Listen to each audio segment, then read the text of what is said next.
வார்த்தையை பகிர்ந்து கொள்ளும்படியாக கிருபை பாராட்டின தேவனுக்கு நான் நன்றி செலுத்துகிறேன். ஓகே, கர்த்தருடைய வார்த்தைக்கு நாம் போக போகிறோம். முதலாவது என்னோடு கூட எடுத்துக்கொள்ளுங்க. லூக்கா 11வது அதிகாரம் 34வது வசனத்தை எடுத்து உங்க வாசிக்கிறோம்.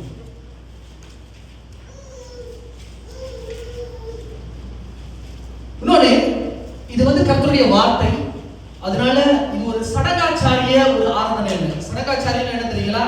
இத்தனை பாட்டு பாடணும், இப்ப ஸ்கூல்ல போனோம் நிகோராக்கு பாடணும், அது முடிஞ்சு எல்லாரும் பாரிசால நிற்கணும்னு சொல்லிட்டு ஒரு ஆர்டர் இருக்கு. ஆர்டரோட நம்ம செய்யறது நல்லதுதான், ஆனா ஆவியானவருக்கு நம்ம இடம் கொடுக்கணும். ஏன்னா கர்த்தருடைய வார்த்தை புறப்பட்டு போகும் பொழுது அந்த வார்த்தைக்கு நம்ம இடம் கொடுக்கும் பொழுதுதான் தேவன் நம்மளுக்குள்ளாய் கிரியை செய்வான்.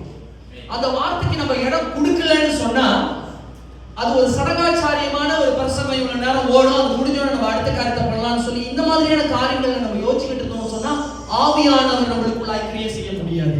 எத்தனை பேர் விசுவாசிக்கிறீங்க ஆவியானவர் நம்மளோடு கூட பேசுவாராங்க? ஹalleluya.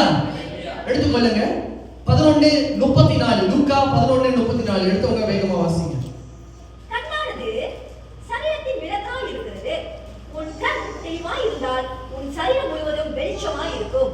உன் கண் கெட்டதாய் இருந்தால் உன் சரீரம் முழுவதும் இருளாய் இருக்கும். ஹalleluya. ஹalleluya. கர்த்தர் இன்றைக்கு ஆவியானவர் இந்த வார்த்தை கொண்டு நம்மளோடு கூட பேசுவாராக. இந்த வசனங்கள்ல கண்ணை குறித்து ஒரு காரியம் போடப்பட்டிருக்குது. கண்ணானது சரீரத்துடைய விளக்காய் இருக்கிறது அப்படின்னு சொல்லி போடப்பட்டிருக்குது. வெளிச்சமாய் இருக்கிறது அப்படின்னா இந்த சரீரம் முழுவதையும் வழிநடத்தக்கூடிய ஆற்றல் ஆண்டவர் இந்த கண்ணு கிட்ட வச்சிருக்கிறார். ஹalleluya. அப்ப இந்த கண்ணானது நம்மளுடைய சரீரத்திற்கு விளக்காய் இருக்கிறதுனாலதான், விளக்கு இருந்தாதான் நாம் போக வேண்டிய பாதையோடைய அந்த டெஸ்டினேஷனை நம்மளால கண்டுகொள்ள முடியும். டெஸ்டினேஷன் தெரியணும்னு சொன்னா வெளிச்சம் இருக்கணும். வெளிச்சம் இல்லைன்னு சொன்னா நம்ம போக வேண்டிய டெஸ்டினேஷனை நம்மளால பார்க்க முடியாது. இப்ப இந்த இடம் முழுவதுமா இருளா இருக்குதுன்னு வச்சுக்கீங்களேன், இருட்டா இருக்குது, ஒண்ணுமே உங்களுக்கு தெரியல. நீங்க இங்க இருந்து போக வேண்டிய இடத்துக்கு போகணும்னு சொன்னா போக முடியுமா? ஆனா இந்த சபைக்குள்ள நம்மளால போக முடியும். ஏன்னா இதோட ஸ்ட்ரக்சர் எப்படி இருக்குன்னு நம்மளுக்கு தெரியும். அதனால இருட்டா இருந்தா கூட தடவினாச்சும் நம்ம போய் சேர்ந்துருவோம். ஆனா நம்ம போக வேண்டிய இந்த பாதை எல்லாருக்கும் ஆண்டவர் ஒவ்வொரு ஓட்டத்தை நியமித்து வைத்திருக்கிறார். இப்படி நம்ம போக வேண்டிய நம்மளுடைய ஓட்டத்துல நம்ம போகணும்னு சொன்னா நம்மளுக்கு போக வேண்டிய டெஸ்டினேஷன் கிளியரான விஷன்ல நம்மளுக்கு தெரியணும்னு சொன்னா நம்மளுக்கு விளக்கு தேவை. நம்மளுக்கு என்ன தேவைன்னா வெளிச்சம் தேவை. அந்த வெளிச்சம் கண்ணுக்கு முன்னாடி நம்மளுக்கு இருந்தா மட்டும்தான் நம்ம போக வேண்டிய பாதையில எத்தனை இடர்கள் வந்தாலும், என்ன பிரச்சனைகள் வந்தாலும், என்ன காரியங்கள், சடுகுகள், obstacles, என்ன மாதிரி காரியங்கள் வந்தாலும் அதை தாண்டி நம்ம போக வேண்டிய இடத்துக்கு நம்மளால போக முடியும். அப்ப அந்த விளக்கு என்னன்னா தேவன் நம்மளுடைய சரித்திரத்தில் கொடுத்திருக்கிறார், அதுதான் கண்ணுன்னு சொல்லி போடப்பட்டிருக்கு. ஹalleluya. சோ கண்ணானது படிங்க மறுபடியும். கண்ணானது சரீரத்தின் விளக்காய் இருக்கிறது. விளக்காய் இருக்கிறது. உன் கண் தெளிவாய் இருந்தால் உன் சரீரம் முழுவதும் வெளிச்சமாய் இருக்கும். உன் கண் கெட்டதாய் இருந்தால் உன் சரீரம் முழுவதும் இருளாய் இருக்கும். உன் கண் தெளிவாய் இருந்தால் உன் சரீரம் முழுவதும் வெளிச்சமாய் இருக்கும் என்று போடப்பட்டிருக்கிறது. அப்படி நம்மளுடைய கண் எப்பொழுதுமே தெளிவாய் இருந்தாதான் நம்மளுக்கு பாதை வெளிச்சமாய் நம்மளால பார்த்து போக முடியும். இதே நம்மளுடைய கண் கெட்டதா இருந்தால் உன் சரீரம் முழுவதுமாய் இருளாய் இருக்கும் என்று போடப்பட்டிருக்கிறது. அப்ப நம்மளுடைய கண்ணு கெட்டதுன்னா அது என்ன கெட்டதுன்னா, இப்ப கெட்ட விஷயங்கள் யோசிச்சு கெட்ட பாதையில போற அந்த கெட்டது கிடையாது. கெட்டு போனதா இருந்தால், இங்கிலீஷ் வெர்ஷன்ல போட்டிருக்குது, மலையாளத்துல போட்டிருக்குது, கெட்டு போனதா இருந்தா. அப்ப கண்ணு தெளிவா இருந்தால் வெளிச்சமா இருக்கும் நம்முடைய சரீரம், நாம் போக வேண்டிய பாதையை சரியாய் நாம் போக முடியும். கண்ணு கெட்டு போனதா இருந்தால், சரியில்லாததா இருந்தால் நாம் போக வேண்டிய பாதை சரியில்லாமல் இருக்கும். இன்றைக்கு நம்ம வாசிக்க போகிற இந்த பகுதியில என்னுடைய தலைப்பு என்னன்னு பாத்தீங்கன்னா ஸ்பிரிச்சுவல் ஐஸ், ஆவிக்குரிய கண்களை குறித்து இன்றைக்கு நாம் பார்க்க போகிறோம். ஆவிக்குரிய கண்கள். ஏன்னா இன்னைக்கு நம்ம எல்லாருக்கும் கண்ணு இருக்குது, நம்ம பார்க்கிறோம். இந்த வசனத்தை வாசிக்கும் பொழுது நம்ம எப்படி வேணாலும் அதை புரிஞ்சு கொள்ளலாம். ஆனா இன்னைக்கு நம்ம பார்க்கிற கண்ணோட்டம் எதுன்னு பாத்தீங்கன்னா, ஆவியானவர் நம்மளோட பேச போகிற காரியம் என்னன்னு பாத்தீங்கன்னா ஸ்பிரிச்சுவல் ஐஸ், இன்னைக்கு நம்ம எல்லாருக்குள்ளேயும் ஒரு ஆவிக்குரிய மனுஷன் ஒருத்தன் இருக்கிறான். இன்னைக்கு நம்ம கிட்ட கேட்கறாங்க, நீங்க எந்த சபைக்கு போறீங்கன்னு கேட்டாலே முதல்ல ஜனங்க கேட்கறது ஆவிக்குரிய சபையா இல்லையா அப்படின்றத கேட்பாங்க. ஏன் ஆவிக்குரிய சபை அப்படின்ற அந்த வார்த்தையை அந்த இடத்துல முக்கியத்துவப்படுத்தி கேட்கறாங்க அப்படின்னா, நான் போகிற சபை சடங்காச்சாரிய சபையாகவும் இருக்கலாம். அப்ப சடங்காச்சாரிய சபையா இருந்தால் ஆவிக்குள்ளாய் நம் வழிநடத்தப்படுவதற்கு, ஆவிக்குள்ளாய் நம் அடுத்த லெவல் போறதற்கான எந்த மாற்றமும் அந்த இடத்துல ஏற்படாது. ஏன்னா அது சடங்காச்சாரம். நம்ம சொன்னல order by order, like program, இது முடிஞ்சு இது அப்படின்னு சொல்லி அந்த ப்ரோக்ராம் ஃப்ளோல போறது ஆவிக்குரிய வாழ்க்கையில வழிநடத்தப்பட முடியாது. யார் ஒருவர் ஆவிக்குரிய வாழ்க்கைக்கு முக்கியத்துவம் கொடுத்து ஆவியானவருக்கு இடம் கொடுக்கிறாங்களோ அவங்க தான் ஆவிக்குரிய வாழ்க்கையில வளர முடியும், ஆவிக்குரிய வாழ்க்கைக்குள்ளாய் அவங்க போக முடியும். ஹல்லேலூயா. அதனால இந்த இடத்துல நம்ம பார்க்க போறது நம்முடைய ஆவிக்குரிய கண்கள். இது ரொம்ப ரொம்ப இம்பார்ட்டன்ட். இன்னைக்கு நம்ம பார்க்கிற பிசிக்கல் கண்ணை பத்தி நான் பேசல, ஆவிக்குரிய கண்கள் இது ரொம்ப முக்கியம். இன்னைக்கு நம்ம எல்லாரும் பல வருஷ கிறிஸ்தவர்களாய் நம்ம இருக்கிறோம்னு சொல்றோம், பல வருஷமாய் தேவனை எனக்கு தெரியும்னு சொல்றோம், தேவனை ஆராதிக்கிறோம்னு சொல்றோம், சபைக்கு வரணும்னு சொல்றோம், வேதத்தை வாசிக்கிறோம்னு சொல்றோம், எல்லாம் சொல்றோம். ஆனா ஆவிக்குரிய வாழ்க்கையின் வளர்ச்சி எப்படி இருக்கிறது? இப்ப நான் கேட்கிற ஒரு கேள்வி, இந்த வசனத்தை உங்களுக்கு பிரசங்கிக்கிறதுக்கு முன்னாடியே ஆவியானவர் எனக்கு பிரசங்கம் பண்ணிட்டாரு. இந்த வார்த்தையெல்லாம் அவர் எனக்கு சொல்லிட்டாரு.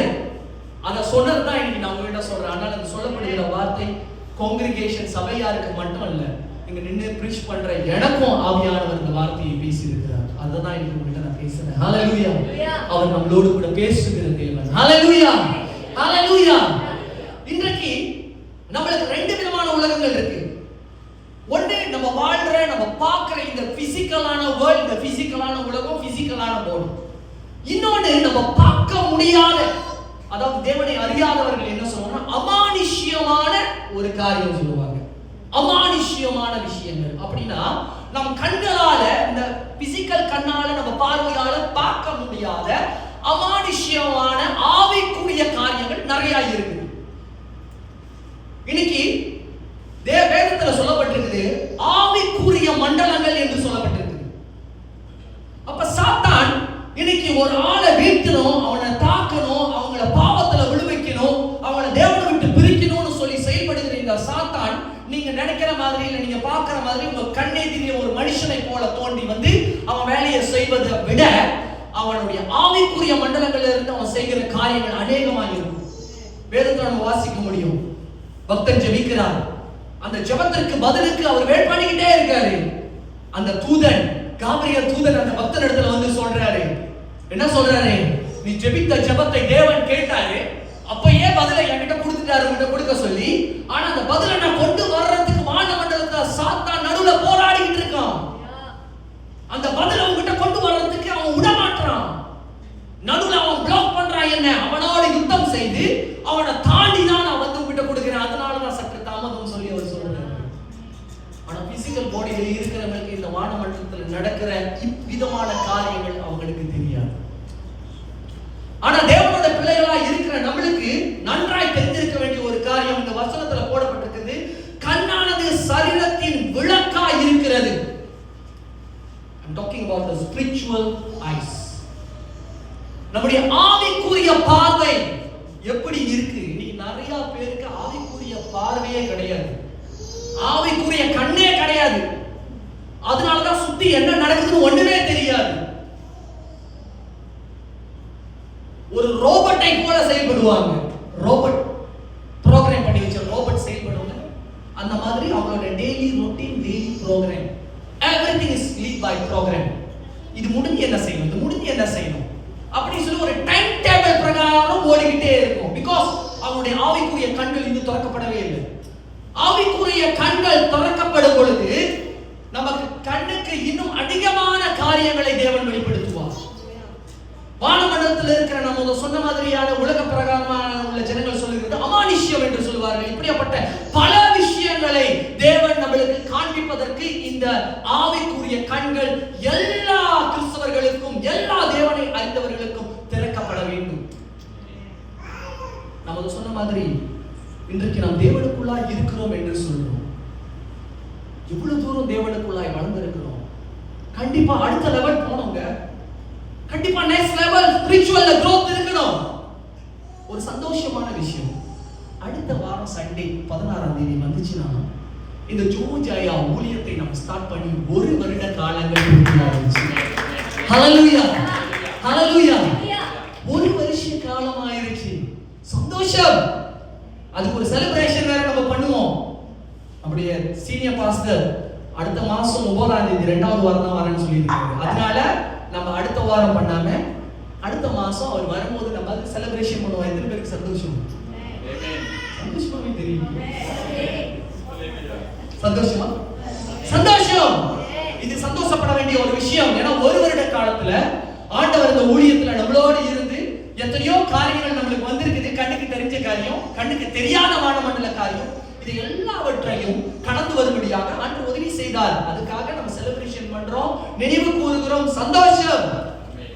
இந்த 1 வருட காலத்துல, இதுக்கு முன்னாடி உள்ளத நான் பேசல, இந்த 1 வருட காலத்துல எத்தனை ஆராதனைகள் கடந்திருப்போம், எத்தனை பிரசங்கங்களை கேட்டிருப்போம், எத்தனை வசனங்களை வாசித்திருப்போம், எத்தனை ஜெபத்தை ஏறெடுத்திருப்போம், எத்தனை பாடல்களை பாடியிருப்போம், எத்தனை வசனத்துல நம்ம பலப்பட்டு இருப்போம். ஆனா இந்த 1 வருஷத்துல நம்முடைய ஆவிக்குரிய வளர்ச்சி என்ன? What is your spiritual growth? அதே பேட்டர்ன்ல வேலைக்கு போறோம், வரோம், சாப்பிடுறோம், டைம் பிரகாரம் சேர்ச்சிக்கு வரோம், போறோம்ன்ற அதே பேட்டர்னுக்குள்ளார அதே மாதிரி இருந்துச்சுன்னா அது growth-ஏ கிடையாது. growth-ஏ கிடையாது. இது ஒவ்வொருவருக்கும் பொருந்தும், ஒவ்வொருவருக்கும் பொருந்தும். அப்ப ஆவிக்குரிய வாழ்க்கையில இன்னைக்கு நம்ம இந்த சபையில சபை 1 வயசு ஆயிருச்சு அப்படின்னு சொல்றோம்னா, பிறந்த குழந்தைக்கும் 1 வயசு பிள்ளைக்கும் உள்ள வித்தியாசம் இருக்கு. இன்னும் நம்மள பேபி நம்ம நினைச்சுக்க வேணாம். 1 வயசுன்றதுனால நம்ம பேபின்லாம் நினைச்சுக்காதீங்க. நம்மளாம் நிறைய பிரசங்கங்களை கேட்டோம், நிறைய வார்த்தைகளை கேட்டோம், நிறைய பலப்பட்டுட்டோம், நிறைய காரியங்களை செஞ்சுட்டோம். What is your spiritual growth? வரும்போது ஒரு பிள்ளைகிட்ட கேட்டேன், நீங்க ஆவிக்குரிய வாழ்க்கையில வளர்ந்துருக்கீங்களான்னு கேட்டேன். அப்படியே கண்ணை மேல யோசிச்சாங்க. ஆமா வளர்ந்துருக்கேன். என்ன வளர்ந்துருக்கீங்க அப்படின்னு சொல்லி கேட்டேன். அப்ப அவங்க சொன்னது என்ன சொன்னாங்கன்னா, முந்தி இதுக்கு முன்னாடி பிரசங்கெல்லாம் கேட்கும் போது அந்த வார்த்தை வரும், பட் நான் சரியா உள் வாங்கிக்க மாட்டேன், சரியா நான் கேட்டுக்க மாட்டேன், அப்படியே ஃப்ளோல பறந்துடும். ஆனா இப்ப நான் பேசுற வார்த்தைகள் ஆண்டோட வார்த்தை என்னன்னு சொல்லி கொஞ்சம் நுணுக்கமா கேட்கிறேன், அதுல என்ன இருக்குன்ற அந்த வார்த்தையை தியானிக்கிறேன், அதுல இருந்து நான் பலப்படுறேன் அப்படின்னு சொல்ல ஆரம்பிச்சாங்க. இதே போல நம்முடைய வாழ்க்கையில இந்த ஸ்பிரிச்சுவல் growth ஒவ்வொரு நாளும் வளரணும்னு சொன்னா நம்ம என்ன செய்யணும்? நம்மளுடைய மாமிச கண்கள் அல்ல, நம்முடைய ஆவியின் கண்கள் திறக்கப்பட வேண்டும். ஹalleluya. ஆவியின் கண்கள் திறந்தால் ஒளிய நம்ம ஸ்பிரிச்சுவல்ல இன்னும் அதிகமாய் வளர முடியாது. கண்டிப்பா எல்லாருக்குமே இந்த ஸ்பிரிச்சுவல் growth கண்டிப்பா இருக்கணும். நம்மளையும் நம்ம யோசிச்சு பார்ப்போம், கேட்டு பார்ப்போம். இந்த 1 வருட காலத்துல என் வாழ்க்கையில ஆவிக்குரிய வாழ்க்கையில எந்த வளர்ச்சியை நான் கடந்து வந்திருக்கிறேன்? அப்படி வளர்ச்சி எதுவும் வரலன்னா ஆண்டோட வார்த்தை மாறாது, ஆண்டோடைய சத்தியம் மாறாது, பலப்படுத்துகிற தேவனுடைய வார்த்தை எந்த விதத்திலையும் குறைவே படாது. நம்ம தான் நிறைய காரியத்தை ஒப்பு கொடுக்கணும்னு அர்த்தம். ஹalleluya. நம்ம தான் நிறைய காரியத்தை ஒப்பு கொடுக்கணும், நம்ம தான் நம்மள சரி செய்யணும். இப்ப ஆவியானவர் நம்மள சரி செய்வதற்கு முதல்ல நம்ம ஒப்பு கொடுக்கணும். ஒப்பு கொடுக்காட்டி ஆவியானவர் எப்படி நம்மள சரி செய்வார்? அத்துமீறி நம்மள புடிச்சி நெருக்கி அப்படி செய்வாரா? தேவன் மனுஷனை படைக்கும் போது எப்படி படைச்சாரு? சுவாதீன கொள்கையை நம்மளுக்கு கொடுத்தாரு. அப்ப சுவாதீன கொள்கைனா என்ன தெரியுங்களா? மனுஷன் ரோபோட்டிக்கா ஆண்டவர் படைக்கல.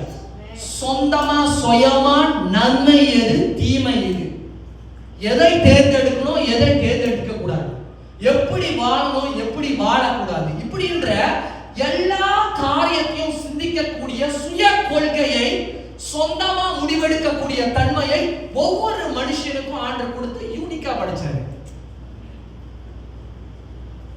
அப்ப அந்த சுய கொள்கையை நம்மளுக்கு கொடுத்திருக்கிறது எதுக்காக தெரியுங்களா? நம்ம சொந்தமா முடிவு பண்ணி நம்ம செயல்படுறதுக்காக.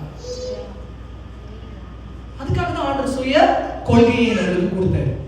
அப்ப ஆவியானவருக்கு நம்ம இடம் கொடுக்கலன்னா அவர் நம்மளை உருவாக்கி நம்மளை மாத்தி நம்மளை அடுத்த கட்டத்துக்கு வளர வைக்கிறதுக்கு வாய்ப்பே கிடையாது. இந்த வசனத்துல போடப்பட்டிருக்குது, வெளிச்சத்தோடு நம்ம இருக்கணும்னா உன் கண் தெளிவுள்ளதா இருக்க வேண்டும். உன் கண் தெளிவா இருந்தாதான் உன் சரீரம் வெளிச்சமா இருக்கும். உன் சரீரம் வெளிச்சமா இருந்தாதான் நீ போக வேண்டிய பாதை எதுன்னு சொல்லி சரியாய் போக முடியும்.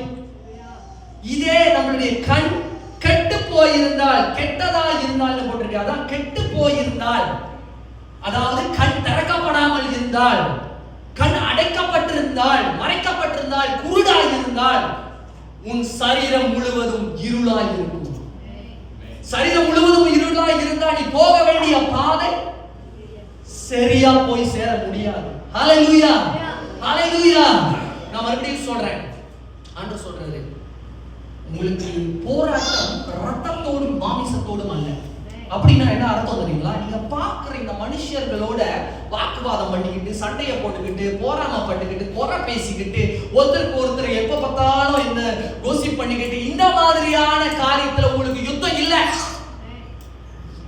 ஆனா யுத்தம் இருக்குதா இல்லையா? அந்த மாதிரி இருக்குது. ஏன் தெரியுங்களா இருக்குது? ஏன்னா இன்னும் ஆவிக்குரிய கண்கள் திறக்கப்படல.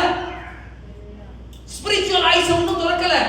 ஏன்னா ஸ்பிரிச்சுவல் ஐஸ் திறக்கப்பட்டுச்சுன்னா, நம்முடைய ஆவிக்குரிய கண்கள் திறக்கப்பட்ட நிலைமையில நம்ம போயிட்டோம்னா இந்த மனுஷர்களோட போராடுற காரியத்தை நிப்பாட்டிடுவோம். ஹல்லேலூயா. இன்னைக்கு நம்ம சில கட்டத்துல நம்ம இடத்துல நினைப்போம், சிலர்களோட போராடி ஜெயிக்கணும். the last man standing சொல்லுவாங்க. அப்படின்னா நீ எப்படி பேசி என்ன பண்ண, கடைசி வார்த்தை நான் தான் பேசி நான் தான் நிக்கணும், I am right always அப்படி சொல்லி சில பேர் இப்படியாப்பட்ட எண்ணங்கள்லாம் உள்ள இருக்கும். காரணம் என்ன தெரியுங்களா? காரணம் என்ன தெரியுங்களா? அவங்களுடைய மாமிச கண்கள் மட்டும் தான் திறக்கப்பட்டிருக்கு. ஆவிக்குரிய கண்கள் இன்னும் அடைக்கப்பட்டிருக்குது. ஆவிக்குரிய கண்கள் திறந்தவங்க என்ன தெரியுமா பண்ணுவாங்க? ஒரு நபரோட வாக்குவாதம் வந்துச்சுன்னா அமைதியா நோந்துருவாங்க. ஏன் சொல்லுங்க? ஏன்னா வேதவசனம் சொல்லுகிறது, ரத்தத்தோடும் மாமிசத்தோடும் போராட்டம் உங்களுக்கு இல்ல, இப்பிரபஞ்சத்தின் லோகாதிபதிகளோடும் அந்தகார சக்திகளோடும் வானமண்டலத்தில் இருக்கிற பொல்லாத அந்தகார சேனைகளோடும் உங்களுக்கு போராட்டம் உண்டு. ஹல்லேலூயா, ஹல்லேலூயா. அப்ப இந்த ஸ்பிரிச்சுவல் வாரியரா ஆண்டவர் நம்மளை நிறுத்தணும்னு சொன்னா நம்முடைய கண்கள் முதல் திறக்கப்படணும். கண்கள் முதல் திறக்கப்படணும். இன்னைக்கு நம்ம பார்க்கிற காரியங்கள் வேறுபாடாய் மாறணும். ஒரே விஷயமா இருக்கிற மாதிரி தான் இருக்கும், ஆனா நம்ம பார்க்கிற விதம் வேற மாதிரி இருக்கும். ஆவிக்குரிய வாழ்க்கையில வளர்ந்தவங்க பார்க்கிறது வேற மாதிரி இருக்கும். எப்படி? ஒரே கண்கள், மூளையும் அவ்வளவு பெரிய டிஃபரெண்ட்லாம் கிடையாது. எல்லாருக்கும் ஒரே பகுதியான. சிலவங்க பார்த்தீங்கன்னா கல்வியில கூட அவ்வளவு தெரிந்தவர்களா இருக்க மாட்டாங்க. ஆனா அவங்களுடைய ஸ்பிரிச்சுவல் ஐஸ் எப்பயுமே அலர்ட்டா இருக்கும். சுத்தி ஒரு காரியங்கள் வரும் பொழுது அதை பல ஆங்கிள் ஆவியானவர் வெளிப்படுத்துவார். ஏன் தெரியுங்களா? ஆவிக்குரிய கண்கள் திறக்கப்பட்டிருக்கு. அப்ப ஆவிக்குரிய கண்களை பார்க்கும் பொழுது இந்த சேனைகளை, இந்த வான மண்டலத்தை, இந்த ஸ்பிரிச்சுவல் காரியத்தை எப்படி மேற்கொள்ளணும்ன்றதுக்கு அவங்க தன்னை தயார்படுத்த ஆரம்பிச்சிருவாங்க. அப்ப நம்மளுக்குள்ள ரெண்டு விஷயங்கள், ஒண்ணு வெளியே நீங்க பார்க்கிற இந்த மாமிச மனிதன், மற்றொன்று நம்மளுக்குள்ளாகி இருக்கிற உள்ளான ஆவிக்குரிய மனிதன். எனக்கு ஆவிக்குரிய மனிதன் செத்த நிலைமையில இருந்தானா ஒரு வளர்ச்சியை பார்க்க முடியாது. செத்து போன உடம்பு எப்படிங்க வளரும்? உட்கார்ந்து இருக்கிறாரு, அவரெல்லாம் போன வருஷத்துல நாங்க போட்டோ எடுத்திருக்கோம் கிறிஸ்துமஸ்க்கு. இவ்வளவு தூரம் தான் வளர்ந்து இப்படி பிடிச்சி எடுத்துட்டேன். இந்த வருஷம் கிறிஸ்துமஸ்க்கு கையை தோல்ல போட பார்க்கறேன், போட முடியல. அவ்வளவு பெரிய வளர்ச்சி ஒரு வருஷத்துல. பிசிக்கல் பாடி வளருது. எப்படி வளர்ச்சி பிசிக்கல் பாடி? சாப்பாடு, நல்ல சாப்பாடு, நல்ல நல்ல சாப்பாடு, நல்ல நல்ல நல்ல நல்ல சாப்பாடு தேடி தேடி தேடி தேடி அதான் போட்டு அனுப்புறாங்களே. பாருங்க, இந்த கடை எப்படி போடுறாங்க, அந்த கடையில் அப்படி போடுறாங்க, அங்க இந்த டிஸ்கவுண்ட், இங்க டிஸ்கவுண்ட் போட்டு போட்டு அதை பார்க்கும் போதே நம்ம சாப்பிடலாம்னு தோணுது. அதெல்லாம் சாப்பிடுறோம், தேடி தேடி சாப்பிடுறோம். கணக்கெடுப்புல போட்டிருக்குது என்னன்னா, ஏசியன் கண்ட்ரிலேயே வந்துட்டு அதிகமான பெருந்திய தீனின்னு சொன்னா அது ரொம்ப கஷ்டமா இருக்கும். அதனால அப்படி சொல்லல. அதிகமாய் சாப்பிடக்கூடியவங்க மலேசியா. அந்த அளவுக்கு ஆண்டவர் ஆசீர்வாதத்தை கொடுத்து வச்சிருக்கிறாரு. வளர்ச்சி சாப்பிடுறோம், வளர்ச்சி நம்மளுக்கு தேவையான எல்லா சத்துணவுகளும் கிடைக்கும் போது வளர்ச்சி அடையுது. உங்களுடைய ஆவிக்குரிய மனிதன் அவனுடைய நிலைமை என்ன? அவனுடைய நிலைமை என்னங்க? என்ன மாற்றம் அடைந்திருக்கு? போன வருஷத்துக்கும் இந்த வருஷத்துக்கும் உங்களுக்குள்ள இருக்கிற ஆவிக்குரிய மனிதன், நம்மளுக்குள்ள இருக்கிற ஆவிக்குரிய மனிதன் என்ன மாற்றத்துக்குள் வந்திருக்கிறான்? நடந்திருக்கா? நடக்கலையா? நம்மள நம்ம ஆராய்ச்சி பார்ப்போம். வசனம் சொல்லுது, தன்னைத்தானே சோதித்து ஆராய கடவுள். நம்மள நம்ம ஆராய்ச்சி பார்ப்போம். என்ன வளர்ச்சி நம்ம அடைஞ்சிருக்கிறோம் ஆவிக்குரிய வாழ்க்கையில? தேவனுக்குள்ள என்ன வளர்ச்சிக்குள்ள நம்ம வந்திருக்கிறோம்? நான் சொல்றேன், ஆவிக்குரிய மனிதன் நம்மளுடைய பிசிக்கல் பாடிக்கு ஒரு லிமிட்டேஷன் இருக்கு. இத்தனை இவ்வளவுதான் வளர்ச்சி, இதுக்கு மேல வளர முடியாது, வளரவும் கூடாது. அப்படி வளர்ந்தோம்னு வச்சுங்களேன், 50-60 வயசு உள்ளவங்க அவ்வளவு வாழ்க்கையில வந்துருவாங்க. அது இவ்வளவுதான் வளர்ச்சி. ஆனா நம்முடைய ஆவிக்குரிய மனிதன் என்னைக்குமே வளர்ச்சியில ஒரு முடிவே கிடையாது. போன வருஷம் இவ்வளவு தூரத்துக்கு நான் வளர்ந்திருக்கேன்னா இந்த வருஷம் இன்னும் அதிகமா வளரணும். இந்த வருஷம் இவ்வளவு தூரம் வளர்ந்திருக்கேன்னா அடுத்த வருஷம் இன்னும் அதிகமா வளரணும். It's not program. நிறைய பேர் எதுல திருப்தி ஆயிடுவாங்கன்னா ப்ரோக்ராம்ல திருப்தி ஆயிடுவாங்க. அதனால நிகழ்ச்சி செய்யக்கூடாதுன்னு நான் சொல்லல. நிகழ்ச்சி செய்யறது அதனுடைய நோக்கம் எல்லாம் ரொம்ப நல்லது. ஆனா நிகழ்ச்சிகளை செய்துவிட்டு அதுல திருப்தி அடைவது கிடையாது. நாம் ஆவிக்குரிய மனிதன் எந்த அளவுக்கு வளர்ந்திருக்கிறான் அதுக்கு நம்மளை ஒப்பு கொடுக்க முன்னுக்கு வர வேண்டும். அதை நாம் ஆராய வேண்டும். எல்லாருக்குமே இந்த ஸ்பிரிச்சுவல் ஐஸ் திறக்கப்பட வேண்டும். ஏன் திறக்கப்படணும்? அப்பதான் வெளிச்சமான ஒரு பாதைக்குள்ளாய் நாம் போக வேண்டிய பகுதியில் நாம் போய் சேர முடியும். அப்படி நம்மளுடைய கண்கள் திறக்கப்படாம இருந்துச்சுன்னா நம்மளுடைய ஆவிக்குரிய வாழ்க்கையில அநேக நேரங்களிலே குழப்பம் அடைந்து சுத்திக்கிட்டு இருக்கு. யோசிச்சிருக்கீங்களா? என்ன செய்யறதுனே தெரியல எனக்கு. சில சமயத்துல ஆவியில ஒரே எப்படி இருக்குன்னா வறட்சியா இருக்கும். வறட்சி, தண்ணீர் இல்லாம சாப்பாடு இல்லாம அப்படியே வறட்சியா சாப்பிடாம கிடந்தா எப்படி நம்ம உடம்பு இருக்கும், அதே போல நம்ம ஆவிக்குரிய மனிதன் அப்படியே வறட்சி அடைந்து கிடப்பான். அந்த ஆவிக்குரிய மனுஷனை போசிச்சு அவனை உருவாக்கணும்ன்ற எண்ணத்துக்கே நம்ம வாய்ப்பு கொடுக்காட்டி கண்டிப்பா ஆவியானவர் நம்முடைய கண்களை திறக்கவே முடியாது. திறக்கவே முடியாது. ஹல்லேலூயா. இன்னைக்கு வளர்ச்சி வேண்டும், எல்லாருக்கும் வளர்ச்சி வேண்டும். அதை நம்ம எப்படி காட்ட முடியும்? நம்மளுடைய கிரியாவா காட்ட முடியும். ஆவிக்குரிய மனிதன் வளர்ந்திருக்கிறான்றதை எப்படி காட்ட முடியும்? கிரியாவா காட்ட முடியும். இன்னைக்கு பாருங்க, நம்முடைய ஆராதனை 2:30 நான் இன்னைக்கு இருந்தேன். நான் பின்னாடி யாரையும் பார்க்கல, யார் எத்தனை மணிக்கு வந்தீங்க எதுவுமே நான் பார்க்கல. பார்க்காததுனால நான் சொல்றேன். இன்னைக்கு நம்ம ஆவிக்குரிய வாழ்க்கையில வளர்ந்தவங்கன்னு சொல்றோம். ஆண்டவர் எனக்கு நல்லா தெரியும்னு சொல்றோம். ஸ்கூலுக்கு நம்ம போறோம். 8 மணி ஸ்கூலுக்கு எத்தனை மணிக்கு போகும்? 8:30 மணிக்கா?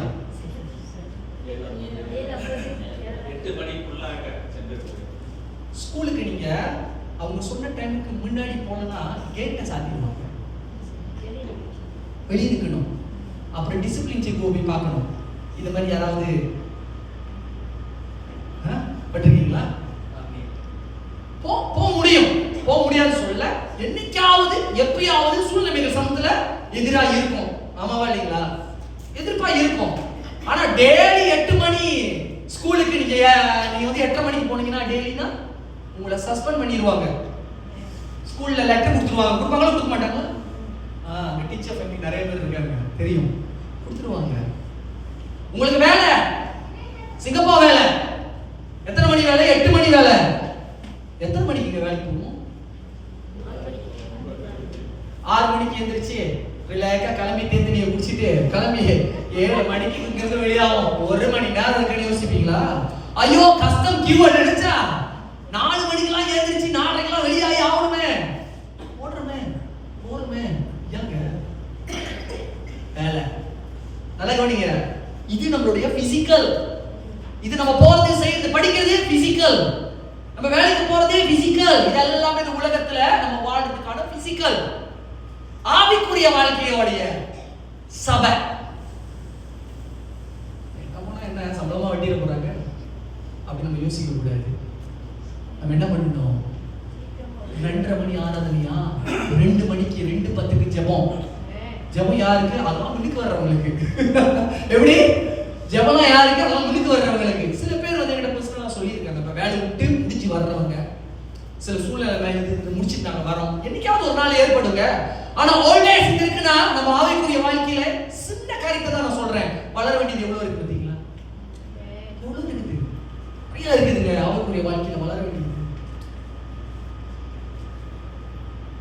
ஒருத்தவங்க இப்படியா சொன்னாங்க, தேவன் என்னை வாதித்தார், ஆண்டவர் என்னை சோதித்தார், ஆண்டவர் என்னை பிரட்டி முடித்து எடுத்தினார் அப்படின்னு சொல்லிட்டு நிறைய பேர் ஆண்டரை பார்த்து ஜெபிப்பாங்களா. ஆண்டவர் சொல்றாங்க, நீ என்னை பாடாப்படுத்தாத, உனக்காக சிலுவையில மரிச்சு உயிரை கொடுத்து எல்லாத்தையும் பண்ணிட்டேன், தயவு செஞ்சு டெய்லி என்னை பாடப்படுத்தாத, சொல்ற பேச்சை கேளுன்னு ஆண்டவர் சொல்லுவாங்க அப்படின்னு ஒருத்தவங்க சொன்னாங்க. நான் சொல்லல, ஒருத்தவங்க சொல்றதுதான் சொல்றேன். நல்லா யோசிச்சு பாருங்க. தேவன் நம்ம மேல வைத்த அன்பை அவர் வெளிப்படுத்தி, சும்மா சொல்லிக்கிட்டு இல்லை வாயால், அவர் சிலுவையில வெளிப்படுத்தினார். ஆனா நாம் தேவனை நேசிக்கிறோம் என்பதை நாம் எப்படி வெளிப்படுத்துகிறோம்? அவனுடைய வாழ்க்கையின் வளர்ச்சி நிச்சயம் அவசியம். அப்பதான் நம்முடைய கண்கள் திறக்கப்படும். இப்பொழுது வேதத்துல இருந்து ஒரு 3 காரியத்தை நம்ம பார்க்க போகிறோம் நம்முடைய ஸ்பிரிச்சுவல் லைஃப் குறிச்சு. இந்த ஸ்பிரிச்சுவல் லைஃப்ல நம்ம முன்னுக்கு வரணும்னா முதல் என்ன தெரியுங்களா நமக்கு வேணும்? தாகம் வேணுங்க. தாகம் வேணும். தண்ணீர் குடிக்கல ரொம்ப நேரம்னா நம்மளுக்கு அப்படியே தாகம் எடுத்துரும். அடைஞ்சு திரிஞ்சு வெயில் எல்லாம் சுத்திட்டு வந்தீங்கன்னா தாகம் எடுத்துரும். அந்த தாகத்துக்கு உங்களுக்கு அவ்வளவு தண்ணியை கொடுத்தா கூட தாகம் தீராது. தாகம். எத்தனை பேருக்கு தேவன் மேல இந்த தாகம் இருக்குதோ அவங்க தான் ஸ்பிரிச்சுவல்ல க்ரோத் பண்ண முடியும். அவங்களுடைய கண்கள் தான் திறக்கப்படும். அடுத்தது எத்தனை பேருக்கு தேவன் மேல வாஞ்சை இருக்குது? வாஞ்சை நடந்துக்கலாம், வாஞ்சிக்கணுங்க, வாஞ்சிக்கணும், முயற்சி எடுக்கணும். ஒரு விஷயம் நம்மளுக்கு எதிர்ப்பா இருக்கு, மாமிசத்துல செயல்படுறதுக்கு எதிர்ப்பா இருக்கு, ஆனா அதை தாண்டி வரதுக்கு முயற்சி எடுக்கிறதுக்கு வாஞ்சை இருக்கணும். அந்த வாஞ்சை இருந்தா மட்டும்தான் ஆண்டவர் அதுல இருந்து அடுத்த லெவலுக்கு நம்மளை கொண்டு போவாரு, நம்மளுக்கு உதவி செய்வாரு. அடுத்தது வெளிப்பாடு வேணுங்க. நம்மளுக்கு வெளிப்பாடு வேணும். ஆவிக்குரிய growthல நம்மளுக்கு வெளிப்பாடு இருந்தாதான் நம்மளுடைய மனக்கண்கள் திறக்கப்படும். நம்முடைய மனக்கண்கள், நம்முடைய ஆவிக்குரிய கண்கள் திறக்கப்படும். இன்னைக்கு வேதத்தை வாசிக்கிறோம், சில பேர் அது கூட வாசிக்கிறது கிடையாது. வேதத்தை வாசிக்கிறோம், ஆனா வேதத்தின் அர்த்தங்கள் புரியவே மாட்டேங்குது. ஏன் புரியவே மாட்டேங்குது? புதுசா வாசிக்கிறவங்களுக்கு புரியல, சரி. வாசிக்கிட்டே இருக்கிறவங்களுக்கு புரியவே மாட்டேங்குதுன்னா ஏங்க புரிய மாட்டேங்குது? ஏன்னா ஆவிக்குரிய கண்கள் திறக்கப்படவில்லை. இன்னைக்கு அநேக பேரால இதே வேத வசனத்துல இதே பகுதியில இருந்து பல காரியங்களை எடுத்து அதை காண்பிக்க முடிகிறதுனா ஒன்று ஆவியானவருடைய உதவி, மெயின் அதுதான். அதை விட்டு வேற எங்கேயும் போக முடியாது. இரண்டாவது, ஆவியானவர் அவங்களுக்கு வெளிப்படுத்தும் பொழுது அவருடைய ஆவிக்குரிய கண்கள் திறக்கப்பட்ட சூழ்நிலையில் இருக்கிறது. திறக்கப்பட்ட சூழ்நிலையில் இருக்கிறதுனாலதான் அவ்வளவு வெளிப்பாடுகளை அவர்களால உணர முடியுது, பேச பொழுது அந்த வெளிப்பாடுகளை அவருடைய வாழ்க்கையில வாக்குத்தத்தமா பெற்றுக்கொண்டு தன்னுடைய ஜீவத்தை மாற்ற முடியுது, ஆவிக்குரிய வாழ்க்கையில வளர முடியுது. வேதம் தெளிவா சொல்லுதுங்க. மனுஷனுடைய பிசிக்கல் பாடிக்கு சாப்பாடு, ஆனா ஆவிக்குரிய வாழ்க்கைக்கு தேவனுடைய வார்த்தை மட்டும்தான். ஆவிக்குரிய வாழ்க்கை நீங்க grow ஆகணுமா? அதிகமாய் வேத வசனத்தை வாசிங்க, அதிகமா வேத வசனத்தை தியானிங்க, அதிகமா தேவனுடைய பாடல்களை கேளுங்க. தயவு செய்து சினிமா பாடல்கள் உங்க வாழ்க்கைக்குள்ள வராதபடிக்கு தடுத்து வச்சிருங்க. சினிமா பாடல்களை அதிகமாய் கேட்க கேட்க கேட்க அதில் வருகிற வரி, அதில் வருகிற ராகங்கள், அதில் வருகிற இசைகள் ரொம்ப இனிமையா இருக்கும், ரொம்ப இனிமையா இருக்கும். நான் யாரோட இதெல்லாம் போய் செக் பண்ணி பார்க்கல, எனக்கு தோன்றதை நான் சொல்றேன். அப்படி வராம பார்த்துக்கோங்க. அதிகமாய் தேவனுடைய வசனத்தை கேளுங்க, அதிகமா தேவனுடைய வார்த்தையை கேளுங்க, அதிகமா தேவனுடைய பாடல்களை கேளுங்க. இது என்ன பண்ணும்? நம்முடைய ஆவிக்குரிய வாழ்க்கையை உயிரடைய செய்யும். ஏன்னா அதுல எல்லாம் தேவனுடைய வார்த்தை அடங்கி இருக்குங்க.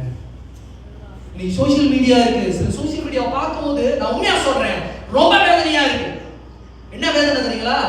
தேவனுடைய பிள்ளைங்க, சபைக்கு வர்ற பிள்ளைங்க, தேவன் யாருன்னு நன்றாய் அறிந்திருக்கிற பிள்ளைங்க, ராபவசனையில பங்கு பெறுகிற பிள்ளைங்க, ஆனா சினிமா பாடல்களை தன்னுடைய சோசியல் மீடியால போட்டு அதற்கு சந்தோஷப்பட்டு லைக்குக்கும் ஷேருக்காக அதை போட்டுட்டு இருக்காங்க.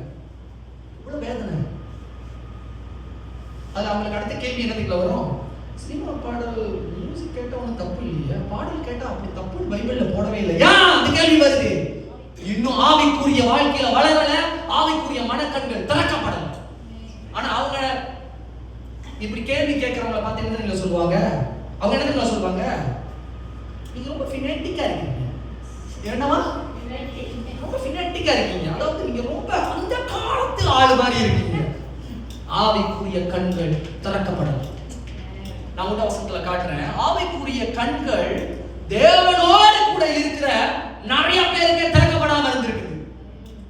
அதாவது தேவனோடு பிசிக்கலா இருந்தவங்க, பெரிய அற்புதங்களை செய்கிற ஒரு பெரிய ஊழியக்காரர், பிரசித்தி பெற்ற ஒரு ஊழியக்காரரோட பக்கத்துல இருக்கிறவங்களுக்கே ஆவிக்குரிய கண்கள் திறக்காதபடிக்கு குருட்டா இருந்திருக்கு. அப்ப இன்னைக்கு சபையில இங்க உட்கார்ந்து இருக்கிற நீங்களும் நான் எவ்வளவு முக்கியத்துவப்படுத்தணும்? இந்த ஆவிக்குரிய கண்கள் திறக்கப்படும்படியாக, பார்வை நாம் பார்க்கும்படியாக. என்னோட கூட எடுத்துக்கொள்ளுங்க. நம்ம வாசிக்க போகிறோம் 2 ராஜாக்கள் 6வது அதிகாரம். 2 ராஜாக்கள் எடுத்து வாசிங்க. இந்த இடத்துல நம்ம கிட்ட ஒரு விஷயத்தை காட்டுறாங்க.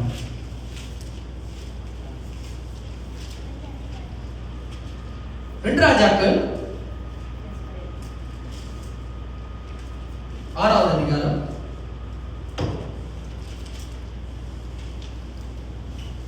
இதுல 8வது வசனத்துல இருந்து 22வது வசனம் வரைக்கும் ஒரு சம்பவம் இங்க போடப்பட்டிருக்கு. அதுக்கு முன்னாடி எனக்கு 15வது வசனத்துல இருந்து 17 வரைக்கும் வாசிங்க. தேவனுடைய மனுஷனின் வேலைக்காரன் அதிகாலையில் எழுந்து வெளியே புறப்படுகையில் ராணுவமும் குதிரைகளும் ரதங்களும் பட்டணத்தை சுற்றி கொண்டிருக்க கண்டான். அப்பொழுது வேலைக்காரன் அவனை நோக்கி, ஐயோ என் ஆண்டவனே, என்ன செய்வோம் என்றான். அதற்கு அவன், பயப்படாதே, அவர்களோடு இருக்கிறவர்களை பார்க்கிலும் நம்மோடு இருக்கிறவர் அதிகம் என்றான். ஓகே, இந்த பகுதியில நீங்க பாத்தீங்கன்னா எலிஷா யாருன்னா எலியாவுடைய உடல் ஊழியன். எலியாவு எடுத்துக்கொள்ளப்பட்டதற்கு பிறகு இந்த எலிஷா தான் தேவனுக்கு தீர்க்கதரிசியா இருந்து ஊழியத்தை செய்து கொண்டிருந்தார். அப்ப இந்த எலிஷா கூட இருந்த ஒரு வேலையாட்கள். இப்ப எலிஷா வந்து ஒரு தீர்க்கதரிசி, அவரோடு ஒரு வேலையாட்கள் இருந்தா அவங்க எப்படி இருப்பாங்க? இப்ப ஒரு ஊழியர் இருக்காரு, அவர் ஊழியரோட உடன் ஊழியரா ஒருத்தர் கூட இருந்தாரு, அவர் எப்படி இருப்பாரு? அவனும் இவருடைய சாயல்ல, இவருடைய ஜெபத்துல எல்லாம் அந்த இதுல அந்த ஃப்ளோல தான் எல்லாருமே இருப்பாங்க. ஆமாவா இல்லீங்களா? எல்லாரும் அந்த ஃப்ளோல தான் இருப்பாங்க. ஆனா எலிஷா கிட்ட காலையில எழுந்திருச்சு அவர் வந்து சொல்றாரு. இதுக்கு முன்னாடி நம்ம வாசிக்க வேணாம், டைம் ஓடிரும்.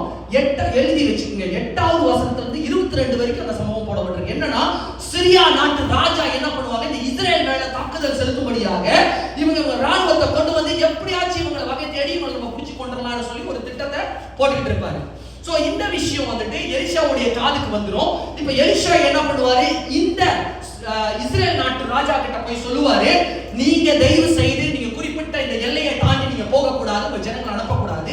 அப்படி நீங்க அனுப்புனீங்கன்னு சொன்னீங்கன்னா இந்த சிரியா நாட்டின் ராஜா தன்னுடைய ராணுவத்தோட வந்து உங்களை அடிச்சு கொண்டு சிறை பிடிச்சிருவான் எல்லாத்தையும் அப்படின்னு சொல்லிட்டு எச்சரிக்கை கொடுத்துருவாரு. இப்படி எச்சரிக்கை கொடுத்த பிறகு இதே மாதிரி பல தடவை இந்த சிரியா நாட்டு ராஜா வந்து காத்துக்கிட்டு இருப்பாரு, எப்ப இந்த இஸ்ரேல் ராணுவத்தையும் அந்த ஜனத்தையும் அடிச்சு பிடிக்கலாம் அப்படின்னு சொல்லி காத்துக்கிட்டு பல தடவை ட்ரை பண்ணுவாரு. ஆனா ஒரு தடவை கூட இங்க சிக்க மாட்டாங்க. ஏன்னா எலிஷா அந்த ராஜா இஸ்ரேல் ராஜா கிட்ட ஒழுங்கான எல்லா இன்ஃபர்மேஷனையும் கொடுத்ததுனால வராதபடிக்கு பாதுகாப்பா இருந்துருவாங்க. இப்ப இந்த சிரியா நாட்டு ராஜா என்ன பண்ணுவாரு, எப்படி நம்ம இங்க பேசுற விஷயம் எல்லாம், நம்ம போடுற பிளான் எல்லாம் அங்க அவங்களுக்கு தெரியுது, ஏதோ ஒரு விஷயம் நடக்குது, கண்டுபிடிங்கன்னு சொன்னோன்னே அவங்க கண்டுபிடிப்பாங்க. இது எலிஷா தான் தேவனுடைய தீர்க்கதரிசி. அங்கிருந்து ஒருத்தர் சொல்லுவான், நீங்க வாசிங்கன்னா தெரியும். அங்கிருந்து ஒருத்தர் சொல்லுவாரு, சிரியா நாட்டுல இருந்து அந்த இடத்துல எலிஷான்னு ஒரு தேவ மனுஷன் இருக்கான், ஒரு தீர்க்கதரிசி இருக்கான். இந்த தீர்க்கதரிசி என்ன பண்ணுவான்னா, தேவன் வந்து அவங்க கிட்ட சொல்றது எல்லாத்தையும் போய் அந்த ராஜா கிட்ட சொல்லி அந்த ராஜாவை எலெக்ட் பண்ணிட்டான். அதனாலதான் நம்மளால அவங்களை அடிக்க முடியல, ஜெயிக்க முடியல ஒரு காரணம் சொல்லுவோம். சொன்ன இப்ப அந்த ராஜா என்ன பண்ணுவாருன்னா, அப்ப முதல்ல நம்ம அந்த எலிஷாவை சாவடிக்கணும் அப்படின்னு சொல்லிட்டு தன்னோட ராணுவத்தை எல்லாத்தையும் திரட்டி கொண்டு வந்து எலிஷா இருக்கக்கூடிய தன்னுடைய வீட்டை, தன்னை சுத்தி இருக்கிற அந்த இடத்தை முழுவதுமாய் தன்னுடைய ராணுவத்தினால மூடிடுவாங்க. அதாவது ரவுண்ட் பண்ணிடுவாங்க, எல்லாம் வளைச்சிருவாங்க. இப்ப வளைச்ச கையோட தான் இந்த வசனம் வருது. மறுபடியும் 15 படிங்க. தேவனுடைய மனுஷனின் வேலைக்காரன் அப்படின்னா எலிஷாவோடைய ஊழியக்காரன், வேலை செய்யற வேலையாட்கள் மனுஷன் அதிகாலை எழுந்து வெளியே புறப்படுகையில் இதோ ராணுவமும் குதிரைகளும் ரதங்களும் பட்டணத்தை சுற்றி இருக்க கண்டான். அப்போது வேலைக்காரன் அவனை நோக்கி, ஐயோ என் ஆண்டவனே, என்ன செய்வோம் என்றான். யார் சொல்றா?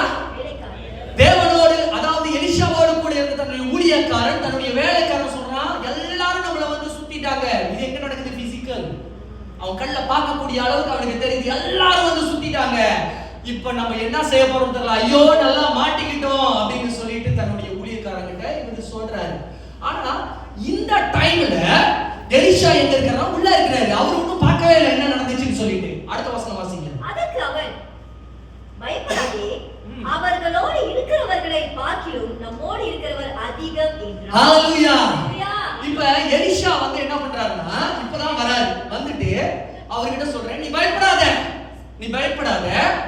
அவங்க சுத்தி நம்மள வந்து ரவுண்ட் பண்ணி இருக்கிறாங்களே, அவங்க கிட்ட இருக்கிற ராணுவத்தை காட்டிலும், அவங்க கிட்ட இருக்கிற வீரர்களை காட்டிலும், எல்லாத்த காட்டிலும் நம்ம கிட்ட இருக்கிறவங்க நிறைய பேர் அப்படின்னு சொன்ன உடனே இப்ப வந்து இந்த வேலைக்காரனுக்கு எப்படி தோணி இருக்கும்னா, இவருக்கு என்ன ஆச்சு? பைத்தியமா? ஏன் அப்படி உளறாரு?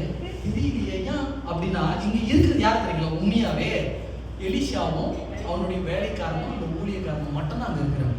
ஆனா அவர் சொல்றாரு, அவங்க கிட்ட இருக்கிற ராணுவத்தை காட்டிலும் நம்ம கிட்ட வந்து இன்னும் நிறைய பேர் இருக்கிறாங்க அப்படின்னு சொல்றாரு. எப்படி அந்த மாதிரி ஒரு வார்த்தையை சொல்றாரு? ஒரு விசுவாச வார்த்தை. இன்றைக்கு தேவ பிள்ளைகள் நிறைய நேரத்துல நீங்க ஆவிக்குரிய வாழ்க்கையில வளர்ந்தவர்கள், அதாவது ஊழியர்கள்னு நான் சொல்றதை விட வளர்ந்தவர்கள் எல்லாரும் இடத்திலும் போய் ஒரு பிரச்சனையை நீங்க சொல்லும் போது அவங்க என்னமா சொல்லுவாங்க? என்னத்தீங்களா சொல்லுவாங்க?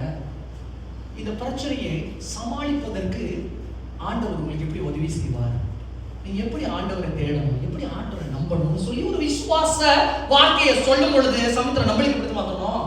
நான் பண்ற கஷ்டம் எனக்கு தான் தெரியும். அது ஊழியக்காரனுக்கு அப்படிதான் தோணி இருக்கும். சுத்தி இவ்வளவு பேர் வளைச்சிட்டாங்க, கண்டிப்பா நம்மள கொன்றுவாங்க. ஆனா இவர் என்ன, நம்ம கிட்ட ஒரு பெரிய ராணுவம் இருக்குன்னு சொல்லி இவர் சொல்றாரு அப்படின்னு தோணி இருக்குமா? தோணி இருக்காதா? தோணி இருக்கும். இப்ப 17வது வசனத்தை படிங்க. அப்பொழுது எலிசா விண்ணப்பம் பண்ணி, எலிஷாக்கு நல்லா தெரிஞ்சிருச்சு. என்ன தெரியல தெரிஞ்சிச்சு? இவன் என்னோட கூட தான் இருக்கிறான், என்னோட ஊழியக்காரன் தான். ஆனா ஆவியானவர் தேவன் எனக்கு கொடுத்த அந்த வெளிப்பாடு என் கண்களை திறந்தது போல அவன் கண்கள் திறக்காதபடிக்கு அடைக்கப்பட்டிருக்கிறது. இப்பொழுது எலிஷா டைரக்டா என்ன பண்றாரு? படிங்க. அப்பொழுது எலிசா விண்ணப்பம் பண்ணி, கர்த்தாவே, இவன் பார்க்கும்படி இவன் கண்களை திறந்தருளும் என்றார். ஹalleluya. படிங்க. உடனே கர்த்தர் அந்த வேலைக்காரன் கண்களை திறந்தார். இதோ எலிசாவை சுற்றிலும் அக்கினிமயமான குதிரைகளாலும் ஹalleluya ரதங்களாலும் அந்த மலை நிறைந்திருக்கிறதை அவன் கண்டான். ஹalleluya. ஹalleluya. குதிரைகளாலும் வீரர்களாலும் அக்கினிமயமான ரதங்கள் அந்த மலையை சுற்றிலும் இருக்கிறதை எலியாவுடைய ஊழியக்காரன் காணும்படியாக தேவன் கட்டளையிட்டார். ஹalleluya. இது ஒரு கதை கிடையாதுங்க, இது நடந்த சம்பவம். இப்ப என் கேள்வி என்னன்னா, எலிஷாவுக்கு பார்க்க முடியற அந்த காரியம் தன்னோடு கூட இருந்த அந்த ஊழியனால் யார் பார்க்க முடியல? ஏன்னா ஆவிக்குரிய கண்கள் அடைக்கப்பட்டிருக்கிறது. யார் அடைக்கப்பட்டிருக்கிறது? அவன் ஒழுங்கா இல்லையா? அவன் ஒழுங்கா வாழலையா? இதுதான் ஆவிக்குரிய வளர்ச்சி. நம்ம ஆவிக்குரிய நிலையில எப்பயுமே ஒரே லெவல்ல இருக்க முடியாதுங்க, ஒரே காரியத்துல இருக்க முடியாது, ஒரே வளர்ச்சியில இருக்க முடியாது. இன்னும் விசுவாசத்தில் அதிகமாய் வளரக்கூடியவர்களாய் நாம் இருக்க வேண்டும். ஆவிக்குரிய வாழ்க்கையில இன்னும் அதிகமாய் தேவனோடு நெருங்க வேண்டும். இப்படி நெருங்குற வேளையில தான் தேவன் நம்மளுடைய மனக்கண்களை திறப்பார். ஆண்டவர் கண்களை திறக்கிறார். எலிஷா தேவனை நோக்கி விண்ணப்பம் பண்ணுகிறார், என்னுடைய வேலைக்காரனுடைய கண்ணை திறங்க. தெரியல என்ன நடக்குது, அவனுக்கு தெரியல. வெளியே என்ன இருக்குன்னு தெரியாததுனால மனக்கண்கள், ஆவியின் கண்கள் அடைக்கப்பட்டிருக்கிறதுனால அவனுக்குள்ள 1வது வசனம், அந்த முன்னுக்கு வசனத்தை பார்த்தீங்கன்னா, ஐயோ ஆண்டவரே என்ன செய்வோம் என்றான். இன்னைக்கு நிறைய நேரத்துல நம்ம என்ன செய்யறதுன்னு தெரியலங்க. யாத்திரீங்களா? ஆவிக்குரிய கண்கள் அடைக்கப்பட்டிருக்கு. கேட்போம். ஆண்டவர் சொல்லியிருக்கிறாரு, எலிஷா வந்து தேவனை நோக்கி விண்ணப்பம் பண்ணினான், ஆண்டவர் தன்னுடைய ஊழியக்காரனுடைய கண்ணை திறந்தார். இன்றைக்கு நம்ம எல்லாரும் இந்த பிரசங்கம் முடிஞ்ச பிறகு நாம் ஜெபிக்க போகிறோம். ஆண்டவரே, என்னுடைய மனக்கண்களை திறங்க ஆண்டவரே, என்னோட ஆவிக்குரிய கண்களை திறங்க ஆண்டவரே அப்படி சொல்லி ஜெபிக்க போகிறோம். ஆனா ஆண்டவர் நீங்க பாருங்க, இங்க மாமிசத்துல என்னோட கண்கள் பார்க்குது, ரதம் குதிரைகள் எல்லாம் வந்து நின்று அந்த அந்த வீரர்கள் வந்து இவங்களை தாக்கும்படியா நின்றுட்டு இருக்காங்க. ஆனா அதுக்கு முன்னாடியே ஆண்டவர் ஆவிக்குரிய மண்டலங்களில அக்கினிமயமான ரதங்களையும் குதிரைகளையும் அவனுக்கு பதிலாக யுத்தம் பண்ணும்படியாக ஆண்டவர் அதை ரெடி பண்ணி வச்சுட்டாரு. நம்மளுக்காக எல்லாம் ரெடி பண்ணி வச்சுட்டாரு. நீங்க தோத்துரும் பண்றீங்களே, இதுக்கு எல்லாத்துக்குமே உங்களுக்கு பதில் உண்டு. உங்க வாழ்க்கையில குழப்படியா இருக்குன்னு நினைக்கிறீங்களா, இது எல்லாத்துக்குமே உங்களுக்கு பதில் உண்டு. ஆனா அந்த பதிலை பெற்றுக்கொள்ள முடியாமல், அந்த பதிலை காண முடியாமல், அந்த பதிலை எடுத்துக்கொள்ள முடியாத அளவுக்கு நம்முடைய கண்கள் குருடாய் இருக்கிறது. தேவனை நோக்கி விண்ணப்பம் பண்ணுவோம். உங்களுடைய கண்கள் திறக்கப்பட வேண்டும். நீர் எங்களுக்காய் நியமித்து வைத்திருக்கிற காரியத்தை பெற்றுக்கொள்வதற்கு எங்களுடைய கண்கள் திறக்கப்பட வேண்டும் ஆண்டவரே என்று சொல்லி ஜெபிப்போம். ஹல்லேலூயா.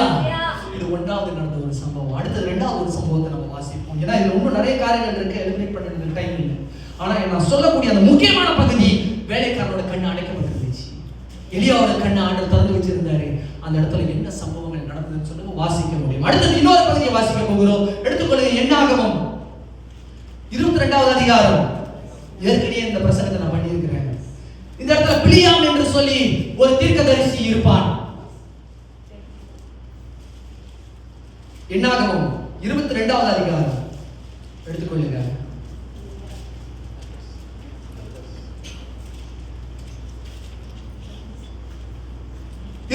அதிகாரம் வசனம் 22ல இருந்து 35 வரைக்கும் அங்க நடக்கிற ஒரு சம்பவத்தை பத்தி போடப்பட்டிருக்கு. ஆனா அதுல முக்கியமான ஒரு வசனங்களை நம்ம வாசிக்க போகிறோம். எதுன்னு பாத்தீங்கன்னா 22:31 வாசிங்களேன். அப்பொழுது கர்த்தர் பிலியாமின் கண்களை திறந்தார். வழியிலே நின்று உருவின பட்டயத்தை தம்முடைய கைகளிலே பிடித்திருந்த கர்த்தருடைய தூதனை அவன் கண்டு தலை குனிந்து முகம் குப்புற விழுந்து பணிந்தார். ஹalleluya, ஹalleluya. இந்த இடத்துல போடப்பட்டிருக்கு, தேவன் பிலியாமின் கண்ணை திறந்தார் என்று சொல்லி ஒரு வார்த்தை போடப்பட்டிருக்கு. ஓகே, இதுக்கு பின்னாடி நடந்த காரியத்தை நான் உங்களுக்கு சுருக்கமா நான் சொல்றேன். இந்த பிலியாம்ங்கிறவர் வந்து ஒரு தீர்க்கதரிசி.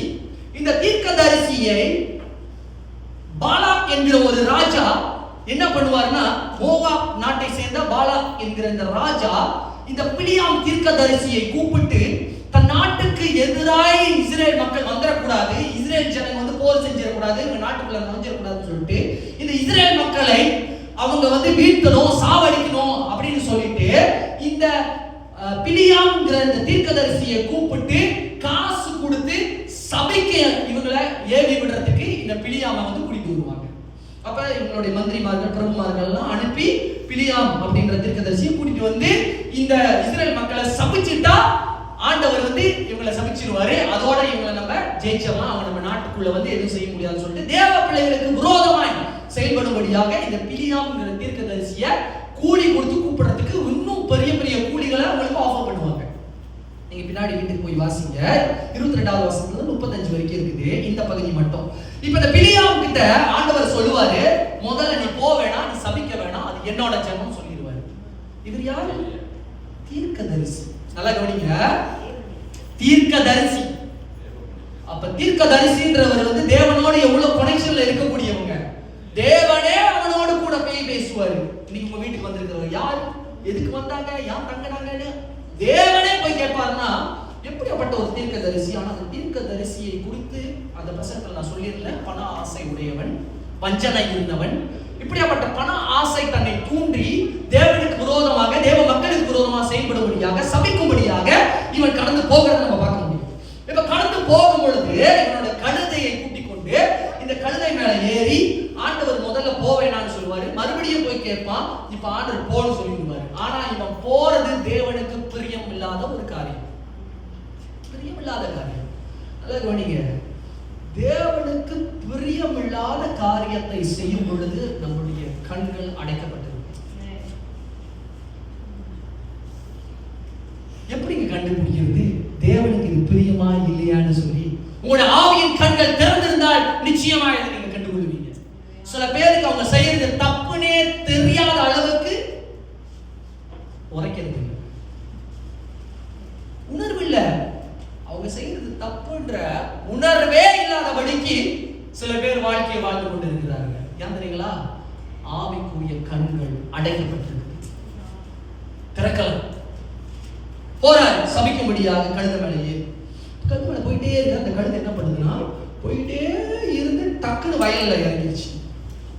வந்துச்சு. இவருக்கு கோபம் பிடிச்சி தடி எடுத்து ஒரு 2 அடி அடிச்சு நேரா போக வேண்டிய வயல்ல பாதை இருக்கு, நீ போய் வயலுக்குள்ள இறங்கி போறேன்னு சொல்லிட்டு அதை ஒரு 2 எடுத்து அந்த கழுதையும் சரி வாங்கிடுச்சு, கழுதை தானே. அடுத்தது மறுபடியும் போய்கிட்டே இருக்குது. இப்ப என்ன பண்ணுச்சு, போயிட்டே இருந்து ஒரு ஒத்தடி பாதை வருது, 2 சைடு செவுரு இருக்குது. இப்ப என்ன பண்ணா நேரம் போய் செவுத்துல அப்படியே தேய்ச்சிக்கிட்டு போதான். அப்ப கால் அங்கிட்டு வச்சிருக்கிற கால் என்ன ஆகுது, உரைச்சுக்கிட்டே தேய்ச்சிக்கிட்டு வருதா.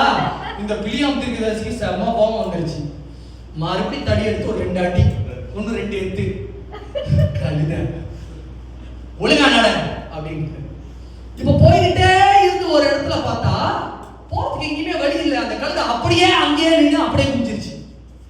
வந்துச்சு கோபம் இந்த பிலியாமுக்கு தீர்க்கதரிசிக்கு. சொல்லிட்டாரு, இப்ப கண்டி என் கையில ஒரு பட்டை இருந்துச்சு, இங்கேயே உடைய வெட்டி நான் சாவடிச்சிருவேன். தெரியுமா அந்த கட்டத்துல ஆண்டவர் கழுதையோட வாயை திறக்கிறாரு. இந்த வசனத்தை நம்ம கொஞ்சம் வாசிக்கல, கொஞ்சம் தியானம் பண்ணுவோம். ரொம்ப இன்ட்ரெஸ்டிங்கா இருக்கும். யார் நான் சொல்றேன்னா மிருகத்துக்கே தெரியுது தேவன் யாருன்னு சொல்லி. தேவன் அதுக்கு வெளிப்படுத்தி இருக்கிறாரு. ஏன் தெரியுங்களா? அது தேவனுக்கு கீழ்ப்படிந்து இருக்கு. மனுஷன் சபையில கீழ்ப்படிந்து இல்லைங்க. ஆனா அந்த மிருகத்தை கொண்டு தேவன் இவனுக்கு பாடத்தை கொடுக்கிறாரு. அந்த மின்னுக்கு பகுதியில் அது வயல்ல போம்ப ஏற்றி கொண்டு அதை படிக்கிறாரு.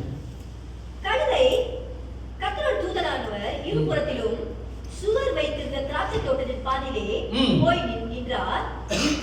23 படிக்கிறேன். அவன் போகிறதுனாலே தேவனுக்கு கோபம் உள்ளது. கர்த்தருடைய தூதனானவர் வழியிலே அவனுக்கு எதிராளியாக நின்றார். அவன் தன் கழுதையின் மேல் ஏறி போனான். அவன் வேலைக்காரன் 2 பேரும் அவனோட இருந்தார்கள். கர்த்தருடைய தூதனானவர் உருவின பட்டயத்தை தம்முடைய கையிலே பிடித்துக் கொண்டு வழியிலே இருக்கிறதை கழுதை கண்டது. எது கண்டுச்சு? தேவனுடைய தூதனானவன் கையில உருவின பட்டயத்தோட அவனை சங்காரம் பண்றதுக்கு இந்த பிலியாம் தீர்க்கதரிசியை வெட்டி போடுறதுக்காக நின்னுகிட்டு இருக்கிறத யார் பார்த்தா? கழுதை. ஆனா கழுதையும் இந்த தீர்க்கதரிசியும் ஒண்ணா போயிட்டு இருக்காங்க.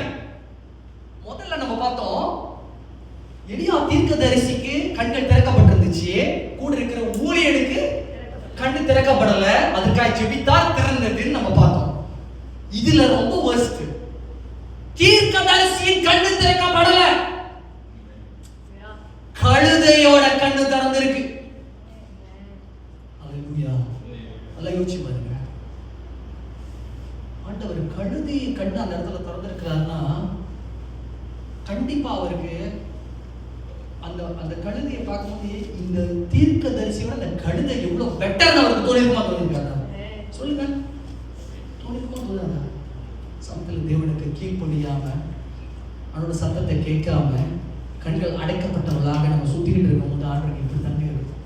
உன்னை நான் ரட்சித்ததுக்கு, உன்னை நான் தெரிந்து கொண்டதற்கு, உனக்காக நான் விளக்கறையும் செஞ்சதுக்கு நான் இவங்களுக்கு செஞ்சிருக்கலாமே தோணுமா தோணாது? திராட்சை தோட்டத்தை பத்தி பார்க்கும் பொழுது அந்த இடத்துல ஒரு வசனம் வரும். பிதாவாகிய தேவன் சொல்லுவாரு, இந்த திராட்சை தோட்டம், இந்த திராட்சை கொடி எவ்வளவு நாள் இருக்குது, கனி கொடுக்கல, இவ்வளவு நாள் இருக்குது. எதுக்காக அதை சுத்தம் பண்ணி, அதை சரி பண்ணி, அதுக்கு உரம் போட்டு தண்ணி பாய்ச்சி அப்படியே வச்சிருக்கிறேன், அதுல ஒரு ரிசல்ட் இல்ல, அதை வெட்டி போடுன்னு சொல்லுவாரு. அதாவது திராட்சை பழத்துல கொடியில கனி வரலன்னா அதை என்ன பண்ணணும்? வெட்டி போடணும். அப்ப அதோடைய வேலை என்ன? வளர்ச்சி இருக்கணும், கொடி இருக்கணும், பழம் கொடுக்கணும், கனி வரணும். தேவனால ரட்சிக்கப்பட்டு சபைக்குள்ள கொண்டு வந்து ஆவிக்குரிய வாழ்க்கைக்குள்ள இணைக்கப்பட்ட நம்மளோட வாழ்க்கையில என்ன நடக்கணும்? வளர்ச்சி இருக்கணும், வாழ்க்கை மாறுதல் இருக்கணும், குணாதிசயங்கள் மாற்றம் இருக்கணும், கனி தருகிற வாழ்க்கை உள்ளதாய் மாற வேண்டும். தேவனுக்கு என்று காரியங்களை செய்வதற்கு முன்னுக்கு வரணும். அல்லேலூயா. பண்றாரு? ஒரு ரிசல்ட் அதுல வரல. அந்த வெட்டி போடுன்னு சொல்லி பிதாவானவர் சொல்றாரு. திராட்சை தோட்டத்துக்கு வேலைக்காரராக இருக்கிற இயேசு கிறிஸ்து சொல்றாரு, இத்தனை வருஷம் காத்திருந்துட்டீங்க, இன்னும் ஒரு வருஷம் டைம் கொடுங்க, நான் இந்த செடியை இன்னும் நான் பராமரிக்கிறேன், இன்னும் உதவி செய்யறேன், இன்னும் அதுக்கு உரத்தை போடுறேன், இன்னும் அதை பாதுகாக்கிறேன், கண்டிப்பா அந்த வருஷத்துல ஏதாவது ஒரு ரிசல்ட் அது கொடுக்கறதுக்கு எனக்கு ஒரு வாய்ப்பு கொடுங்க. இப்படிதாங்க ஆண்டவர் ஒவ்வொரு தடவையும் நம்ம மேல அன்பா இருந்து அவர் ஒவ்வொரு வாய்ப்பு நம்மளுக்கு கொடுத்துக்கிட்டே இருக்கிறாரு. எந்த வளர்ச்சியும் இல்லாம இருக்கணும்னு சொன்னா ஒரு காலம் வரும், வெட்டப்பட்டு அக்னியில் போடப்படுகிற அந்த காலம். ஒருத்தர் கூட தப்பிக்க முடியாது, ஒருத்தர் கூட தப்பிக்க முடியாது. இது தேவனுடைய நீதி. ஹல்லேலூயா. சோ அதே போல இந்த இடத்துல ஆண்டவர் கழுதையோட கண்ணை கூட திறக்கிறாரு. ஆனா அந்த பிலியாமோட கண்ணு அடக்கப்பட்டிருக்கிறது வாசிக்கிறோம். அப்புறம் வாசிக்கிறோம். கழுதை கண்டு வழியை விட்டு வயலிலே விலகி போயிற்று. கழுதையை வழியில் திருப்ப பிலியாம் அதை அடித்தான். கர்த்தருடைய தூதனானவர் இருபுறத்திலும் சுவர் வைத்திருந்த திராட்சை தோட்டங்களில், அதாவது இதுல இன்னொரு விஷயம் இருக்குது. அந்த தூதன் முன்னுக்கு நிக்கிறத பார்த்துட்டு அவன் உயிரை காப்பாற்றும்படியாக தான் அந்த கழுதை விலகி போகுது, காப்பாற்றுறதுக்காக தான் விலகி போகுது. ஆனா அந்த கழுதைக்கு தெரியுது, இந்த கழுதைக்கு தெரியல. கண் அடைக்கப்பட்டிருக்குது. நல்லா கவனிங்க, கண் அடைக்கப்பட்டிருக்கிறதுனால என்ன விளைவுகள் தெரியல. இப்ப காப்பாத்தின அந்த கழுதையை இவர் என்ன பண்றாரு? இன்னைக்கு ஆவிக்குரிய வாழ்க்கையில வளர்ந்த நீங்க, இன்னைக்கு வளராத நிறைய பேர் இப்படிதாங்க நம்மள அடிப்பாங்க, இப்படிதான் அடிப்பாங்க. நம்ம அவங்களோட ஆத்மாக்காக பிரயாசப்படுவோம், நம்ம அவங்களுக்காக வாஞ்சிப்போம், நம்ம அவங்களுக்காக உதவி செய்யறதுக்கு ஏதாச்சும் ஒண்ணு செஞ்சு உங்க ஆண்டவர்களை வளர வச்சிட முடியாதா? அக்னிக்கு போயிட்டு இருக்காங்களே, அழிவுக்கு போயிட்டு இருக்காங்களே, மனம் திரும்பாம வாழ்றாங்களே, அவங்களை சீர்திருத்தணுமே, அவங்களை கொண்டு வரணுமே, பல முயற்சிகளை எடுத்து ஆவிக்குரிய கண்கள் திறக்கப்பட்டவர்கள், திறக்கப்படாத வளராத இருக்கிறவர்களுக்கு இப்படி உதவி பண்ணுவாங்க. ஆனா ரிசல்ட் என்ன? அவங்க திருப்பி இவங்களை அடிப்பாங்க. நான் சேர்ச்சுக்கு வரலாம், உனக்கு என்ன? நான் வேலைக்கு போனா உனக்கு என்ன? நான் ஜெபக்கூட்ட வராட்டி உங்களுக்கு என்ன? உங்களை ஆண்டவரோட சேர்க்கிறதுக்காக தாங்க இவ்வளவு முயற்சிகள். அந்த கழுதை அதுதான் செஞ்சுச்சு, மறுபடியும் அடித்தான். அப்புறம் படிக்கிறேன். கர்த்தருடைய தூதனானவர் இருபுறத்திலும் சுவர் வைத்திருந்த திராட்சை தோட்டங்களின் பாதையிலே போய் நின்றார். கழுதை கர்த்தருடைய தூதனை கண்டு சுவர் ஓரமாய் ஒதுங்கி பிலியாமின் காலை சுவரோட நெருக்கிற்று. திரும்பவும் அதை அடித்தான்.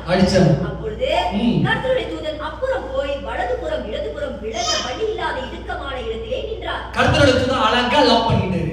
இதுக்கு மேல உனக்கு சான்ஸே கிடையாது, தடுத்துட்டாரு. படிங்க. கழுதை கர்த்தருடைய தூதனை கண்டு பிலியாமின் கீழ் படுத்துக் கொண்டது. பிலியாம் கோபம் உண்டவனாகி கழுதையை தடியினால் அடித்தான். உடனே கர்த்தர் கழுதையின் வாயை திறந்தார். ஓகே, முதல்ல கர்த்தர் அதோட கண்ணை திறந்துட்டாரு, பிலியாமோட கண்ணு அடைச்சிருக்கு. ஆனா இத்தனை காரியத்தை அது செஞ்சோம், அவன் கண்ணு இன்னும் திறக்கப்படாததுனால ஆண்டவர் அதோட வாயையும் திறந்து விட்டாரு. இப்போ கழுதை என்ன பண்ணுது? பேசுது. படிங்க. கழுதை கர்த்தருடைய தூதனை கண்டு உடனே கர்த்தர் கழுதையின் வாயை திறந்தார். அது பிலியாமை பார்த்து, நீ என்னை இப்பொழுது 3 தரம் அடிக்கும்படி நான் உனக்கு என்ன செய்தேன் என்றது. அப்பொழுது பிலியாம் கழுதையை பார்த்து, நீ என்னை பரியாசம் பண்ணி கொண்டு வருகிறாய், என் கையில் ஒரு பட்டய மாத்திரம் இருந்தால் இப்பொழுதே உன்னை கொன்று போடுவேன் என்றான். பாருங்க, கழுதை மிருகம். சரி, அவரோட கண்ணு திறந்து இருந்துச்சு, அது விலைக்கு போடுச்சு, எல்லாம் போடுச்சு, இவன் கண்ணுக்கு தெரியல. ஓகே, ஒத்துக்கலாம்னு வச்சுக்கீங்களேன். ஆனா தீர்க்க தரிசி ஒத்துக்கலாம்னு வச்சுக்கீங்களேன். கழுதை வாயை திறந்து பேசுறது கூட தெரியாது, பேசினா கூட தெரியாது. ஆண்டவர் வேலை செய்யறாருன்னு அப்ப கூட தெரியல. உங்க வாழ்க்கையில இவ்வளவு சூழ்நிலை கடந்து வந்துட்டு இருக்கீங்களே, இன்னும் ஆண்டவரை வழி நடத்திட்டு இருக்காங்க, ஏன் உங்களுக்கு தெரிய மாட்டேங்குது? இவ்வளவு இடங்கள் இருந்தோம், இவ்வளவு சபைகள் இருந்தோம், ஆண்டவர் ஏன் உங்களை இந்த ஜோர்ஜியா வட்டாரத்துல இந்த சபையில இந்த இடத்துல கொண்டு வச்சிருக்காரு? இன்னுமா உங்களுக்கு தெரியல? இன்னுமா உங்களுக்கு தெரியல? There is a purpose. உங்களுடைய ஆவிக்குரிய கண்களை திறங்க. சும்மா அது ஒரு பாஸ்டரோட தரிசனம், அவருக்கு நிறைய பிரான்ச் வேணும், நிறைய நெட்வொர்க் வேணும், அதனால ஒரு சபை அப்படி நினைக்காதீங்க. நான் நினைக்கவே இல்லைங்க. நம்ம பாஸ்டர்ல இருந்தோம், ஆண்டவர் வந்து எனக்கு வந்து ஒரு சபையை கொடுப்பாரு, அந்த சபையில நான் போயிட்டு ஒரு ஊழியனா இருந்து ஊழியத்தை செய்வேன் அப்படின்னு நான் நினைக்கவே கிடையாதுங்க. ஆனா ஆவியானவர் கண்களை திறந்தார். இன்னுமா உங்களுக்கு தெரியல எதுக்காக நீங்க இந்த இடத்துல, இந்த சபையில இந்த இடத்துக்கு கொண்டு வரப்பட்டிருக்கீங்க? இங்க ஆண்டவர் உங்களுக்கு எவ்வளவு வேலை வச்சிருக்காரு இன்னுமா உங்களுக்கு தெரியல? விலியாமுக்கு கழுத வாயத்தோட பேசியும் தெரியல. அப்பயும் அவருக்கு என்ன பேச்சு தெரியுமா? ஏன்னா கண்கள் அடைக்கப்பட்டிருந்துச்சு. தெரியுதுங்களா? எவ்வளவு பெரிய டிஃபரன்ஸ் இருக்கு பாத்தீங்களா? கண்கள், ஆவிக்குரிய கண்கள் திறந்த நிலைமையில இருக்கிறதுக்கும் அடைக்கப்பட்ட சூழ்நிலை இருக்கிறதுக்கும் எவ்வளவு பெரிய மாற்றம் இருக்கு. தெரியுதுங்களா? எவ்வளவு பெரிய மாற்றம். தேவனுடைய அநேக திட்டத்தை புரிந்து கொள்ள முடியாமல் இருப்பதற்கு தடையாக இருக்கிறது இந்த ஆவிக்குரிய கண்கள் அடைக்கப்பட்ட நிலைமை. வளர்ச்சி வேணுங்க. அந்த காலத்துல நாங்க இப்படி இருந்தோம், இந்த காலத்துல நாங்க இப்படி இருந்தோம், இப்ப எப்படி இருக்கோம்? ஆண்டவர் வராரு, திடீர்னு ஆண்டவரோட வருங்க. ஆண்டவரே, அந்த காலத்துல நாங்க இப்படி இருந்தோம், இந்த காலத்துல இப்படி இருந்தோம், நாங்க பிறப்பிலேயே கிறிஸ்தவங்க, இப்ப கரண்ட் சிச்சுவேஷன் எப்படி இருக்கு? ஆண்டவர் கேட்பாரு. அப்ப ஆண்டவரோட பலன், நீ செஞ்ச நல்ல காரியத்துக்கெல்லாம் பலன் இருக்குது, ஆனா இப்ப கரண்ட் சிச்சுவேஷன் எப்படி இருக்கணும்ன்றதும் கணக்குல இருக்குதுன்னு நம்மவா இல்லைங்களா? கரண்ட் சிச்சுவேஷன் ஒவ்வொரு நாளும். அதனாலதான் நம்ம ரட்சிப்பை புதுப்பித்து பண்ணிக்கிட்டே இருக்கணும், ரினியூ பண்ணிக்கிட்டே இருக்கணும், ஆராய்ச்சிக்கிட்டே இருக்கணும், வளர்ச்சி அடைஞ்சுக்கிட்டே இருக்கணும். ஆண்டோட வருகைக்கு கைவிடப்பட்டவங்களா நம்ம ஆயிடக்கூடாது. Renew, always renew. நம்முடைய ரோட்டேக் இன்சூரன்ஸ்லாம் வருஷத்துக்கு ஒரு தடவை மத்திய ஆகும். அதையும் கரெக்டா நம்மளோட பர்த்டே டைம்ல தான் போட்டு வச்சிருப்பாங்க. ஏன் தெரியுங்களா? நீ பர்த்டே மறக்க மாட்டல, எதையும் மறக்காத, இல்லாட்டி அதையும் மறந்துடுவோம். நம்ம அப்படி இருந்து நம்ம பர்த்டே செலிப்ரேட் பண்றத மறக்கல, ரோட்டேக் இன்சூரன்ஸ் மறந்துடுவோம். ரினியூ, உங்களுடைய ஆவிக்குரிய வாழ்க்கையை ரினியூ பண்ணுங்க. டெய்லி ரினியூ பண்ணுங்க, டெய்லி செக் பண்ணுங்க, என்ன வளர்ந்துருக்கீங்க, டெய்லி ரினியூ பண்ணுங்க. வளர்ச்சி இருக்கணுங்க. இந்த இடத்துல விலியாம் கண்கள் அடைக்கப்பட்ட நிலைமையில் இருந்தான். கழுத பேசுறது கூட தெரியாத அளவுக்கு, புரிஞ்சு கொள்ள முடியாத அளவுக்கு பண ஆசை அவனை பிடித்து அவனை அப்படியே அடக்கி வைத்திருந்தது. தேவனுக்கு விரோதமாக செயல்பட்ட ஆரம்பிச்சான். அவர் சொல்றார், அந்த கழுதைய, நான் உன்னை நேரம் கத்திட்டு வெட்டி போட்டுருவேன், ஆனா அது காப்பாத்தல, அவனை வெட்டி போட்டுருவேன். நிறைய பேர் இப்படித்தாங்க வெட்டி போடுறதுக்கு ரெடியா இருக்கிறாங்க. ஆனா மனக்கண்களை திறந்து பார்க்கறதுக்கு அவங்களோட விஷன் போக மாட்டேங்குது. ஒரு ஊழியர்கள் சின்ன ஒரு விஷயத்துல கண்டிச்சுட்டு அவங்களால ஏத்துக்க முடியல.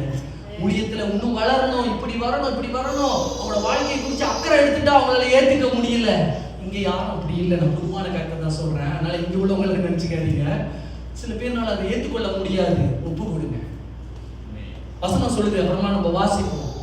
எபிரேயர் 13:17 போட்டிருக்கு. என்ன போட்டிருக்குன்னா, உங்களுக்கு கொடுக்கப்பட்ட ஊழியக்காரர்கள் உங்களுடைய ஆத்துமாக்கு உத்தரவாதிகளாக இருக்கிறார்கள்.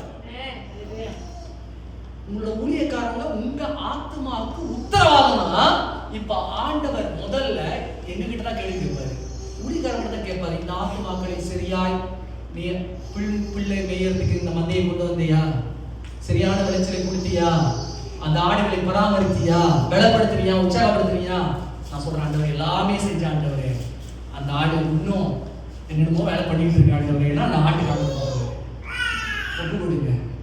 மனக்கண்களை திறக்கும்படியாக ஆவிக்குரிய வாழ்க்கையில உயிர் வரும்படியாக ஒப்பு கொடுங்க. அடுத்த வசனத்தை வாசிங்க. அப்போது கழுதை பிலேயாமை நோக்கி, நீர் என்னை கை கொண்ட காலம் முதல் இந்நாள் வரைக்கும் நீர் ஏறின கழுதை நான் அல்லவா? இப்படி உமக்கு ஏதாகிலும் நான் செய்ததுண்டா என்றது. அதற்கு அவன் இல்லை என்றான். அப்பொழுது கர்த்தர் பிலேயாமின் கண்களை திறந்தார். வழியிலே நின்று உருவின பட்டயத்தை தம்முடைய கைகளிலே பிடித்திருந்த கர்த்தருடைய தூதனை அவன் கண்டு தலை குனிந்து முகம் குப்புற, ஹalleluya ஹalleluya, கண்கள் திறக்கப்பட்டவனா தலை குனிந்து குப்புறவிட்டான். ஏன் மன்னிப்பு கேட்கிறான்? அது வரைக்கும் கண்கள் திறக்காத வரைக்கும் அவன் செஞ்ச தப்பு அவனுக்கே தெரியும். இன்னைக்கு ரட்சிக்கப்படாம நிறைய பேர் நிறைய தப்பு பண்ணுவாங்க, அவங்க உணராம இருப்பாங்க. ஏன்னா உணர்த்துவதற்கு யாரும் இல்லை. ஒரு ரட்சிக்கப்பட்டு தேவனுக்குள்ள வர ஆரம்பிச்சாங்க, வாழ்க்கையில ஒரு பெரிய ஒரு மாற்றத்தை நம்ம பார்க்க முடியும். அவங்களுடைய மாற்றம் ரொம்ப வித்தியாசமா இருக்கும். அப்படி இருந்தா ஆளானீங்கன்ற மாதிரி. ஏன் தெரியுங்களா? ஒன்ஸ் அவங்களுடைய கண்கள் திறக்கப்பட்டோம், நம்ம வாழ்க்கையில மாற்றங்களை நம்ம பார்க்க முடியும். இன்னைக்கு நம்மளோட வாழ்க்கையில எந்த மாற்றமும் இல்லாம இருக்குன்னா இன்னும் திறக்கப்பட வேண்டிய கண் இருக்குன்னு அர்த்தம். அந்த கண் திறக்கப்பட்டால் நம்முடைய சரீரம் முழுவதுமாய் வெளிச்சமாய் மாறும். நம்முடைய போக வேண்டிய பாதையை சரியாய் நோக்கி போவதற்கு எல்லா தரிசனங்களையும் தேவனிடத்திலிருந்து பெற்றுக்கொண்டு அதை புரிந்து கொள்வதற்கான மனக்கண்களை கர்த்தர் திறப்பார். ஹல்லேலூயா. அப்ப அதுக்கு பிறகு அவர் மனம் திரும்பி போறதை நம்ம பார்ப்போம். ஆனா மனம் திரும்பின பிறகும் கண்கள் திறக்கப்பட்டு மனம் திரும்பியும் இன்னும் பண ஆசையினால தன்னுடைய ஜீவனை விடுகிறது வந்து பின்னாடி சம்பவிக்கும். இதுல நான் சொல்ல வேண்டிய அந்த முக்கியமான பாயிண்ட் என்னன்னா, ஒரு தீர்க்கதரிசி கண் திறவாதவனாய் அந்த பண ஆசையில மூழ்கி தேவனுக்கு விரோதமாய் செய்கிறார். கண்கள் திறந்த உடனே முன்னுக்கு இருக்கிற தேவதூதனை நம்மளால் காண முடிந்தது. தேவ பிள்ளைகளே, உங்களுக்கு முன்னாடி இருக்கிற எந்த காரியமானாலும் அதை காணும்படியாக உங்களுடைய கண்கள் திறக்கப்பட வேண்டும். அவருக்குரிய கண்கள் திறந்தவராய் இருக்க வேண்டும். ஒரே செகண்டா ஒரே டைம் டேபிள்ல நம்மளோட வாழ்க்கையை கிறிஸ்துவ ஜீவிதத்தை நடத்துவது அல்ல. ஒவ்வொரு நாளும் ஸ்பிரிச்சுவல் growth இருக்கணும். நம்மளுக்குள்ளாய் கேரக்டர் மாற்றம் இருக்கணும். ஊழியத்தின் வாஞ்சைகள் பெருகணும். தேவனை தேடுகிற தேடுதல் அதிகரிக்கணும். சபை வளருது. ஒரு வருஷம் சந்தோஷப்படுறோம். ஆனா எவ்வளவு தூரத்துல இன்னும் ஆண்டவருக்கு என்று காரியங்களை செய்வதற்கு முன்னுக்கு வருகிறோம். இதெல்லாத்தையும் நம்ம ஆராய்ச்சி பார்க்கணும். அப்பதான் அவைக்குரிய கண்கள் நிச்சயமாய் திறக்கப்படும். கடைசியா ஒரு நபரை குறித்து பார்க்க போகிறோம். அது யாருன்னு பாத்தீங்கன்னா கிளியோப்பா. கேள்விப்பட்டிருக்கீங்களா? இந்த சம்பவங்களை சொன்னா உங்களுக்கு தெரியும். எடுத்துக்கொள்ளுங்க. லூக்கா 24வது அதிகாரம் கடைசி சம்பவம் வாசித்த பிறகு நாம் ஜெபிக்க போகிறோம். லூக்கா 24. கிளியோப்பா யாராவது கேட்டிருக்கீங்களா அந்த பேரு? சம்பவத்தை சொன்னு தெரிஞ்சு 2 பேர் என்ன பண்றாங்க, நடந்து போயிட்டு இருக்கிறாங்க. எந்த ஊரை நோக்கி போறாங்கன்னா, ஆண்டவர் வந்து கலிலேயாவை நோக்கி போக சொல்றாரு. ஆனா எம்மா ஊருன்ற ஊரை நோக்கி போயிட்டு இருக்காங்க. இப்ப தெரிஞ்சிருக்குமே. இன்னும் தெரியலன்னா கண்கள் திறக்கப்படும். ஹல்லேலூயா, ஹல்லேலூயா. வாசிங்க. லூக்கா 24 சம்பவம் வந்து 13வது வசனத்துல இருந்து 35 வரைக்கும் போடப்பட்டிருக்குது. நீங்க இதுல 30வது வசனமும் 31 வாசிங்க. அவர்களோடு அவர் பந்தி இருக்கையில் அவர் அப்பத்தை எடுத்து ஆசீர்வதித்து அதை பிட்டு அவர்களுக்கு கொடுத்தார். அப்போது அவர்களுடைய கண்கள் திறக்கப்பட்டு அவரை அறிந்தார்கள். உடனே அவர் அவர்களுக்கு மறைந்து போனார். ஹல்லேலூயா. இந்த இடத்துல ஒரு சம்பவம் நடக்குது. என்னன்னா, தேவனுக்கு 12 சிஷ்யர்கள் மட்டும் இல்ல, இன்னும் நிறைய ஊழியர்கள் இருக்காங்க. அதுல இருந்து ஒரு 2 பேரு, அதுல வந்துட்டு இந்த கிளியோப்பா அப்படின்றவருடைய பேர் வந்து முன்னுக்கு வரும். முன்னுக்கு வசனத்தை படிச்சீங்கன்னா அவர் பேர் வரும். சோ இவரும் இன்னொருத்தரும், இவங்க வந்து இயேசுவை நன்றாய் அறிஞ்சவங்க. இயேசுவை சிலுவையில் அடிச்சு அவங்களை அடக்கம் பண்ணி அவர் உயிர் தெழுந்து இப்ப மகதலேனா மரியாளுக்கு போய் தரிசனம் ஆயிட்டார்.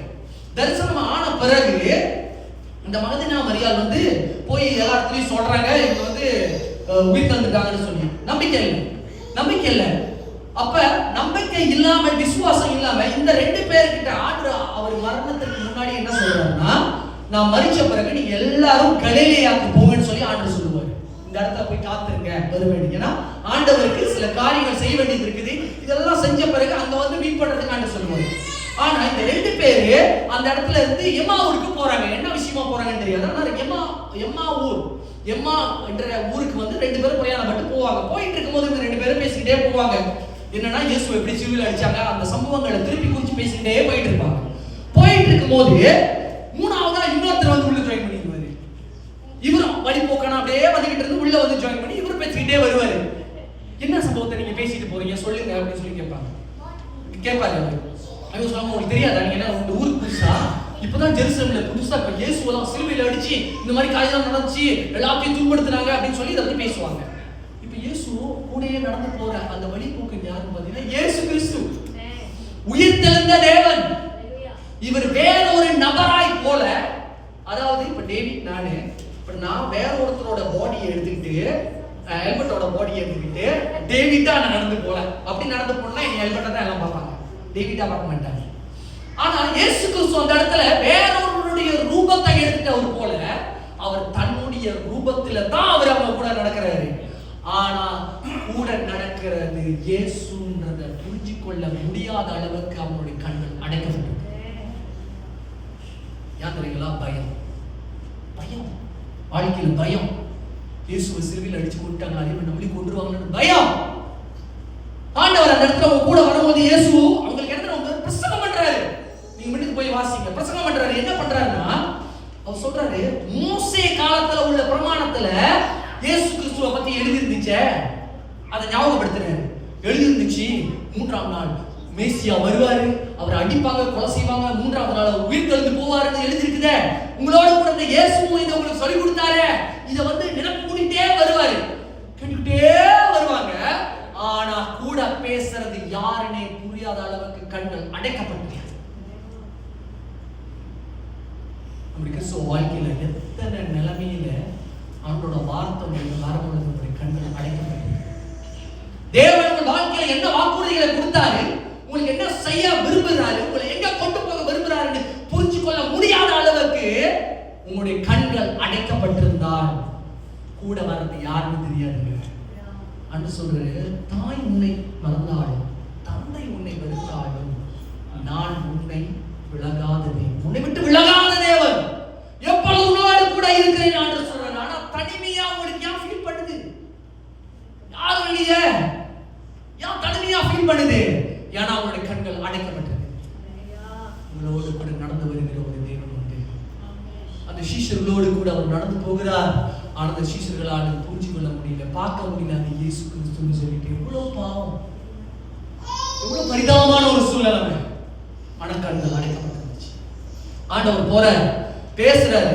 அப்புறம் அவர் பேசுறதெல்லாம் கேட்டோட இவங்களுக்கு சந்தோஷமாயி இப்பதான் ஏதோ ஒரு ஜீவன் வந்த மாதிரி ஒரு விசுவாசம் ஒரு மூலையில வர ஆரம்பிச்சிருக்கு. வந்தோடனே வெறுப்படுத்துறாங்க, நீங்க எங்களோட அவர் வேற இடத்துக்கு போற மாதிரி அவர் போறாராம். ஆனா அவரை வெறுப்படுத்தி கூப்பிடுறாங்க, எங்களோட கூட வந்து தங்குங்க வாங்க அப்படின்னு கூப்பிட்டு ஒன்னா போய் உட்கார்ந்து சாப்பிடுறாங்க. சாப்பிடுற அந்த இடத்துல தான் அந்த வசனத்தை வாசிங்க, 31 வாசிங்க.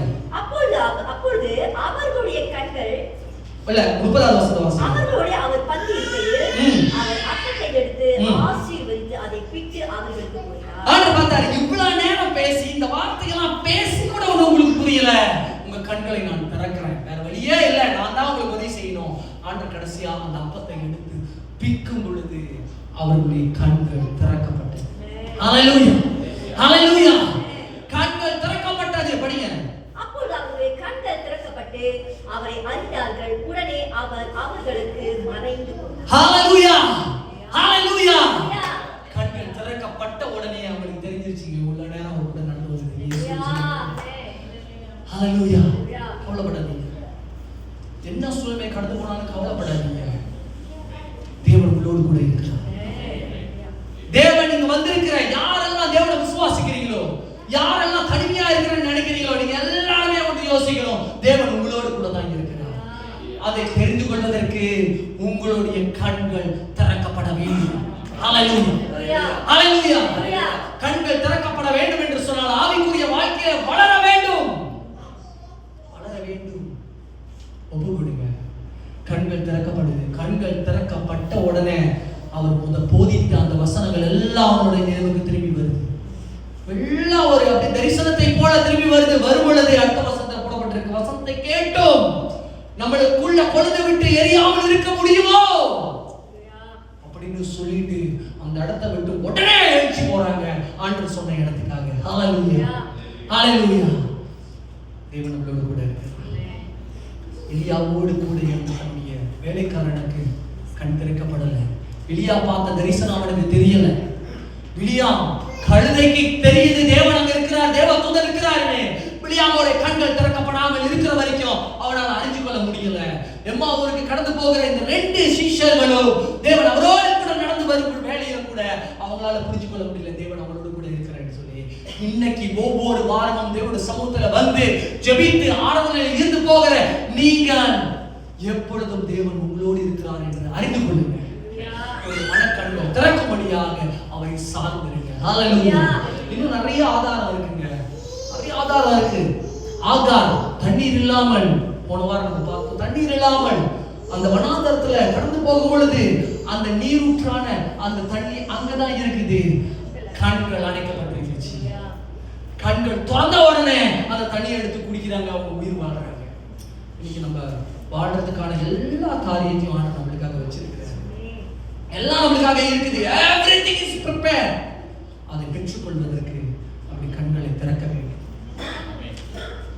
திறக்கப்படும் பொழுது இது மட்டும் இல்லைங்க, இன்னும் ஆவிக்குரிய மண்டலங்கள்ல இருக்கிற அநேக காரியத்தை நம்மளால் அறிந்து கொள்ள முடியும். அந்தகார லோகாதிபதிகளை ஜெயிப்பதற்கு, சத்துருவானவனுடைய காரியங்களை ஜெயிச்சு வருவதற்கு, பாவங்களை மேற்கொள்வதற்கு, எல்லா காரியத்திற்கும் நம்முடைய கண்கள் திறக்கப்பட வேண்டும். இருளான வாழ்க்கையில் வெளியாவதற்கு முதல் வாசல்ல 11:34 லூக்கால, உங்களுடைய கண்கள் தெளிவாய் இருந்தால் உங்கள் சரீரம் முழுவதும் வெளிச்சமாக இருக்கும். உங்களுடைய ஆவிக்குரிய கண்கள் தெளிவாய் இருந்தால், திறக்கப்பட்ட சூழ்நிலையில் இருந்தால், உங்களுடைய ஆவிக்குரிய வாழ்க்கை எப்பொழுதும் தேவனுக்குள்ளாய் பிரகாசிக்கும்படியாக வெளிச்சமாய் இருக்கும். உங்களுடைய கண் கெட்டதாய் இருந்தால், கெட்டு போயிருந்தால், அடைக்கப்பட்டிருந்தால், உன் சரீரம் இருளாய் இருக்கும். இருள் அந்தகாரம் நிறைந்தது. அது சாத்தானோடு சேர்க்கப்படுகிற ஒரு வாழ்க்கைக்குள்ளாய் போய் சேர்ந்து விடும். நம்முடைய ஆவிக்குரிய கண்கள் திறக்கப்படாத ஒரு சூழ்நிலையில் வாழ்ந்தா தேவன் நம்மளுக்காய் வைத்திருக்கிற காரியத்தை பெற்றுக்கொள்ளவே முடியாதுங்க. ஆண்டவரை மகிமைப்படுத்தவே முடியாதுங்க. ஹல்லேலூயா. தேவனுடைய பிள்ளைகளே, இந்த நாளில உங்கள் இடத்துல நான் கேட்டுக்கொள்கிற ஒரு காரியம், தேவனுக்குள்ள வளருங்க. தேவனுக்குள்ள வளருங்க. மனுஷனை பார்க்காதீங்க. மனுஷனை பார்த்தீங்க நம்முடைய விசுவாசத்துல வளரவே முடியாதுங்க. ஏன்னா மனுஷன் பலவீனமானவன். ஆண்டவர் தன்னை ரோல் மாடலா வச்சு சொல்றாரு, என்னை பின்பற்றுங்கள்னு சொல்றாரு. எந்த மனுஷனையும் பின்பற்ற சொல்லல. எனக்கு நிறைய பேர் யாரை பின்பற்றாங்கன்னா, அற்புதம் அடையாளம் செய்தவர்களையும், பிரசித்தி பெற்ற ஊழியக்காரர்களையும், நல்ல பேச்சாளர்களையும், திறமசாலிகளையும், இந்த மாதிரி நிறைய பேர் பின்பற்றாங்க. நல்ல அந்தஸ்துல உள்ளவங்களையும் இல்ல. ஆண்டவர் சொல்றது, என்னை பின்பற்றுங்க. அவரை மாத்திரம் பின்பற்றவர்களாய் நாம் இருக்கும் பொழுது நம்முடைய கண்களை திறக்கிறவராக அவர் இருக்கிறார். ஹல்லேலூயா. அப்படின்னு சொல்றேன். வாஞ்சி உள்ளவர்களாக இருக்கணும், தாகம் உள்ளவர்களாக இருக்கணும். தேவனுடைய வார்த்தையில வெளிப்பாடை பெற்றுக் கொள்வதற்கு தெளிவுள்ளவர்களாக இருக்கணும். கர்த்தர் நம்முடைய ஆவிக்குரிய கண்களை திறப்பதற்கு அவர் உதவி செய்வார். ஒப்பு கொடுப்போமாக. ஹல்லேலூயா. ஒப்பு கொடுப்போமாக. எல்லாரும் இருந்து ஜெபிப்போம். ஹல்லேலூயா. ஸ்தோத்திரம் ஆண்டவரே. கர்த்தாவே ஸ்தோத்திரம் அப்பா. ஆண்டவரே, என்னுடைய ஆவிக்குரிய கண்கள் திறக்கும்படியாக உதவி செய்யும் ஆண்டவரே என்று சொல்லுங்க. ஆவிக்குரிய கண்கள் திறக்கப்பட வேண்டும் என்று சொன்னால் உங்களுக்கும் தேவனுக்கும் இருக்கிற உறவை சரிப்படுத்துங்க. உங்களுக்கும் தேவனுக்கு இருக்கிற கனெக்ஷனை சரிப்படுத்துங்க. ஹல்லேலூயா. சரிப்படுத்துங்க. வலுக்கட்டாயத்துல இல்ல, ஒருத்தவங்க சொல்றாங்களே அப்படின்றதுக்காக இல்ல. உங்களுக்காய் அந்த வாஞ்சை வேண்டும், உங்களுக்காய் அந்த தேடுதல் வேண்டும். நீங்களா அதை முயற்சிக்கணும். அப்பொழுது ஆவியானவர் உங்களுக்கு உதவி செய்வார். ஹல்லேலூயா.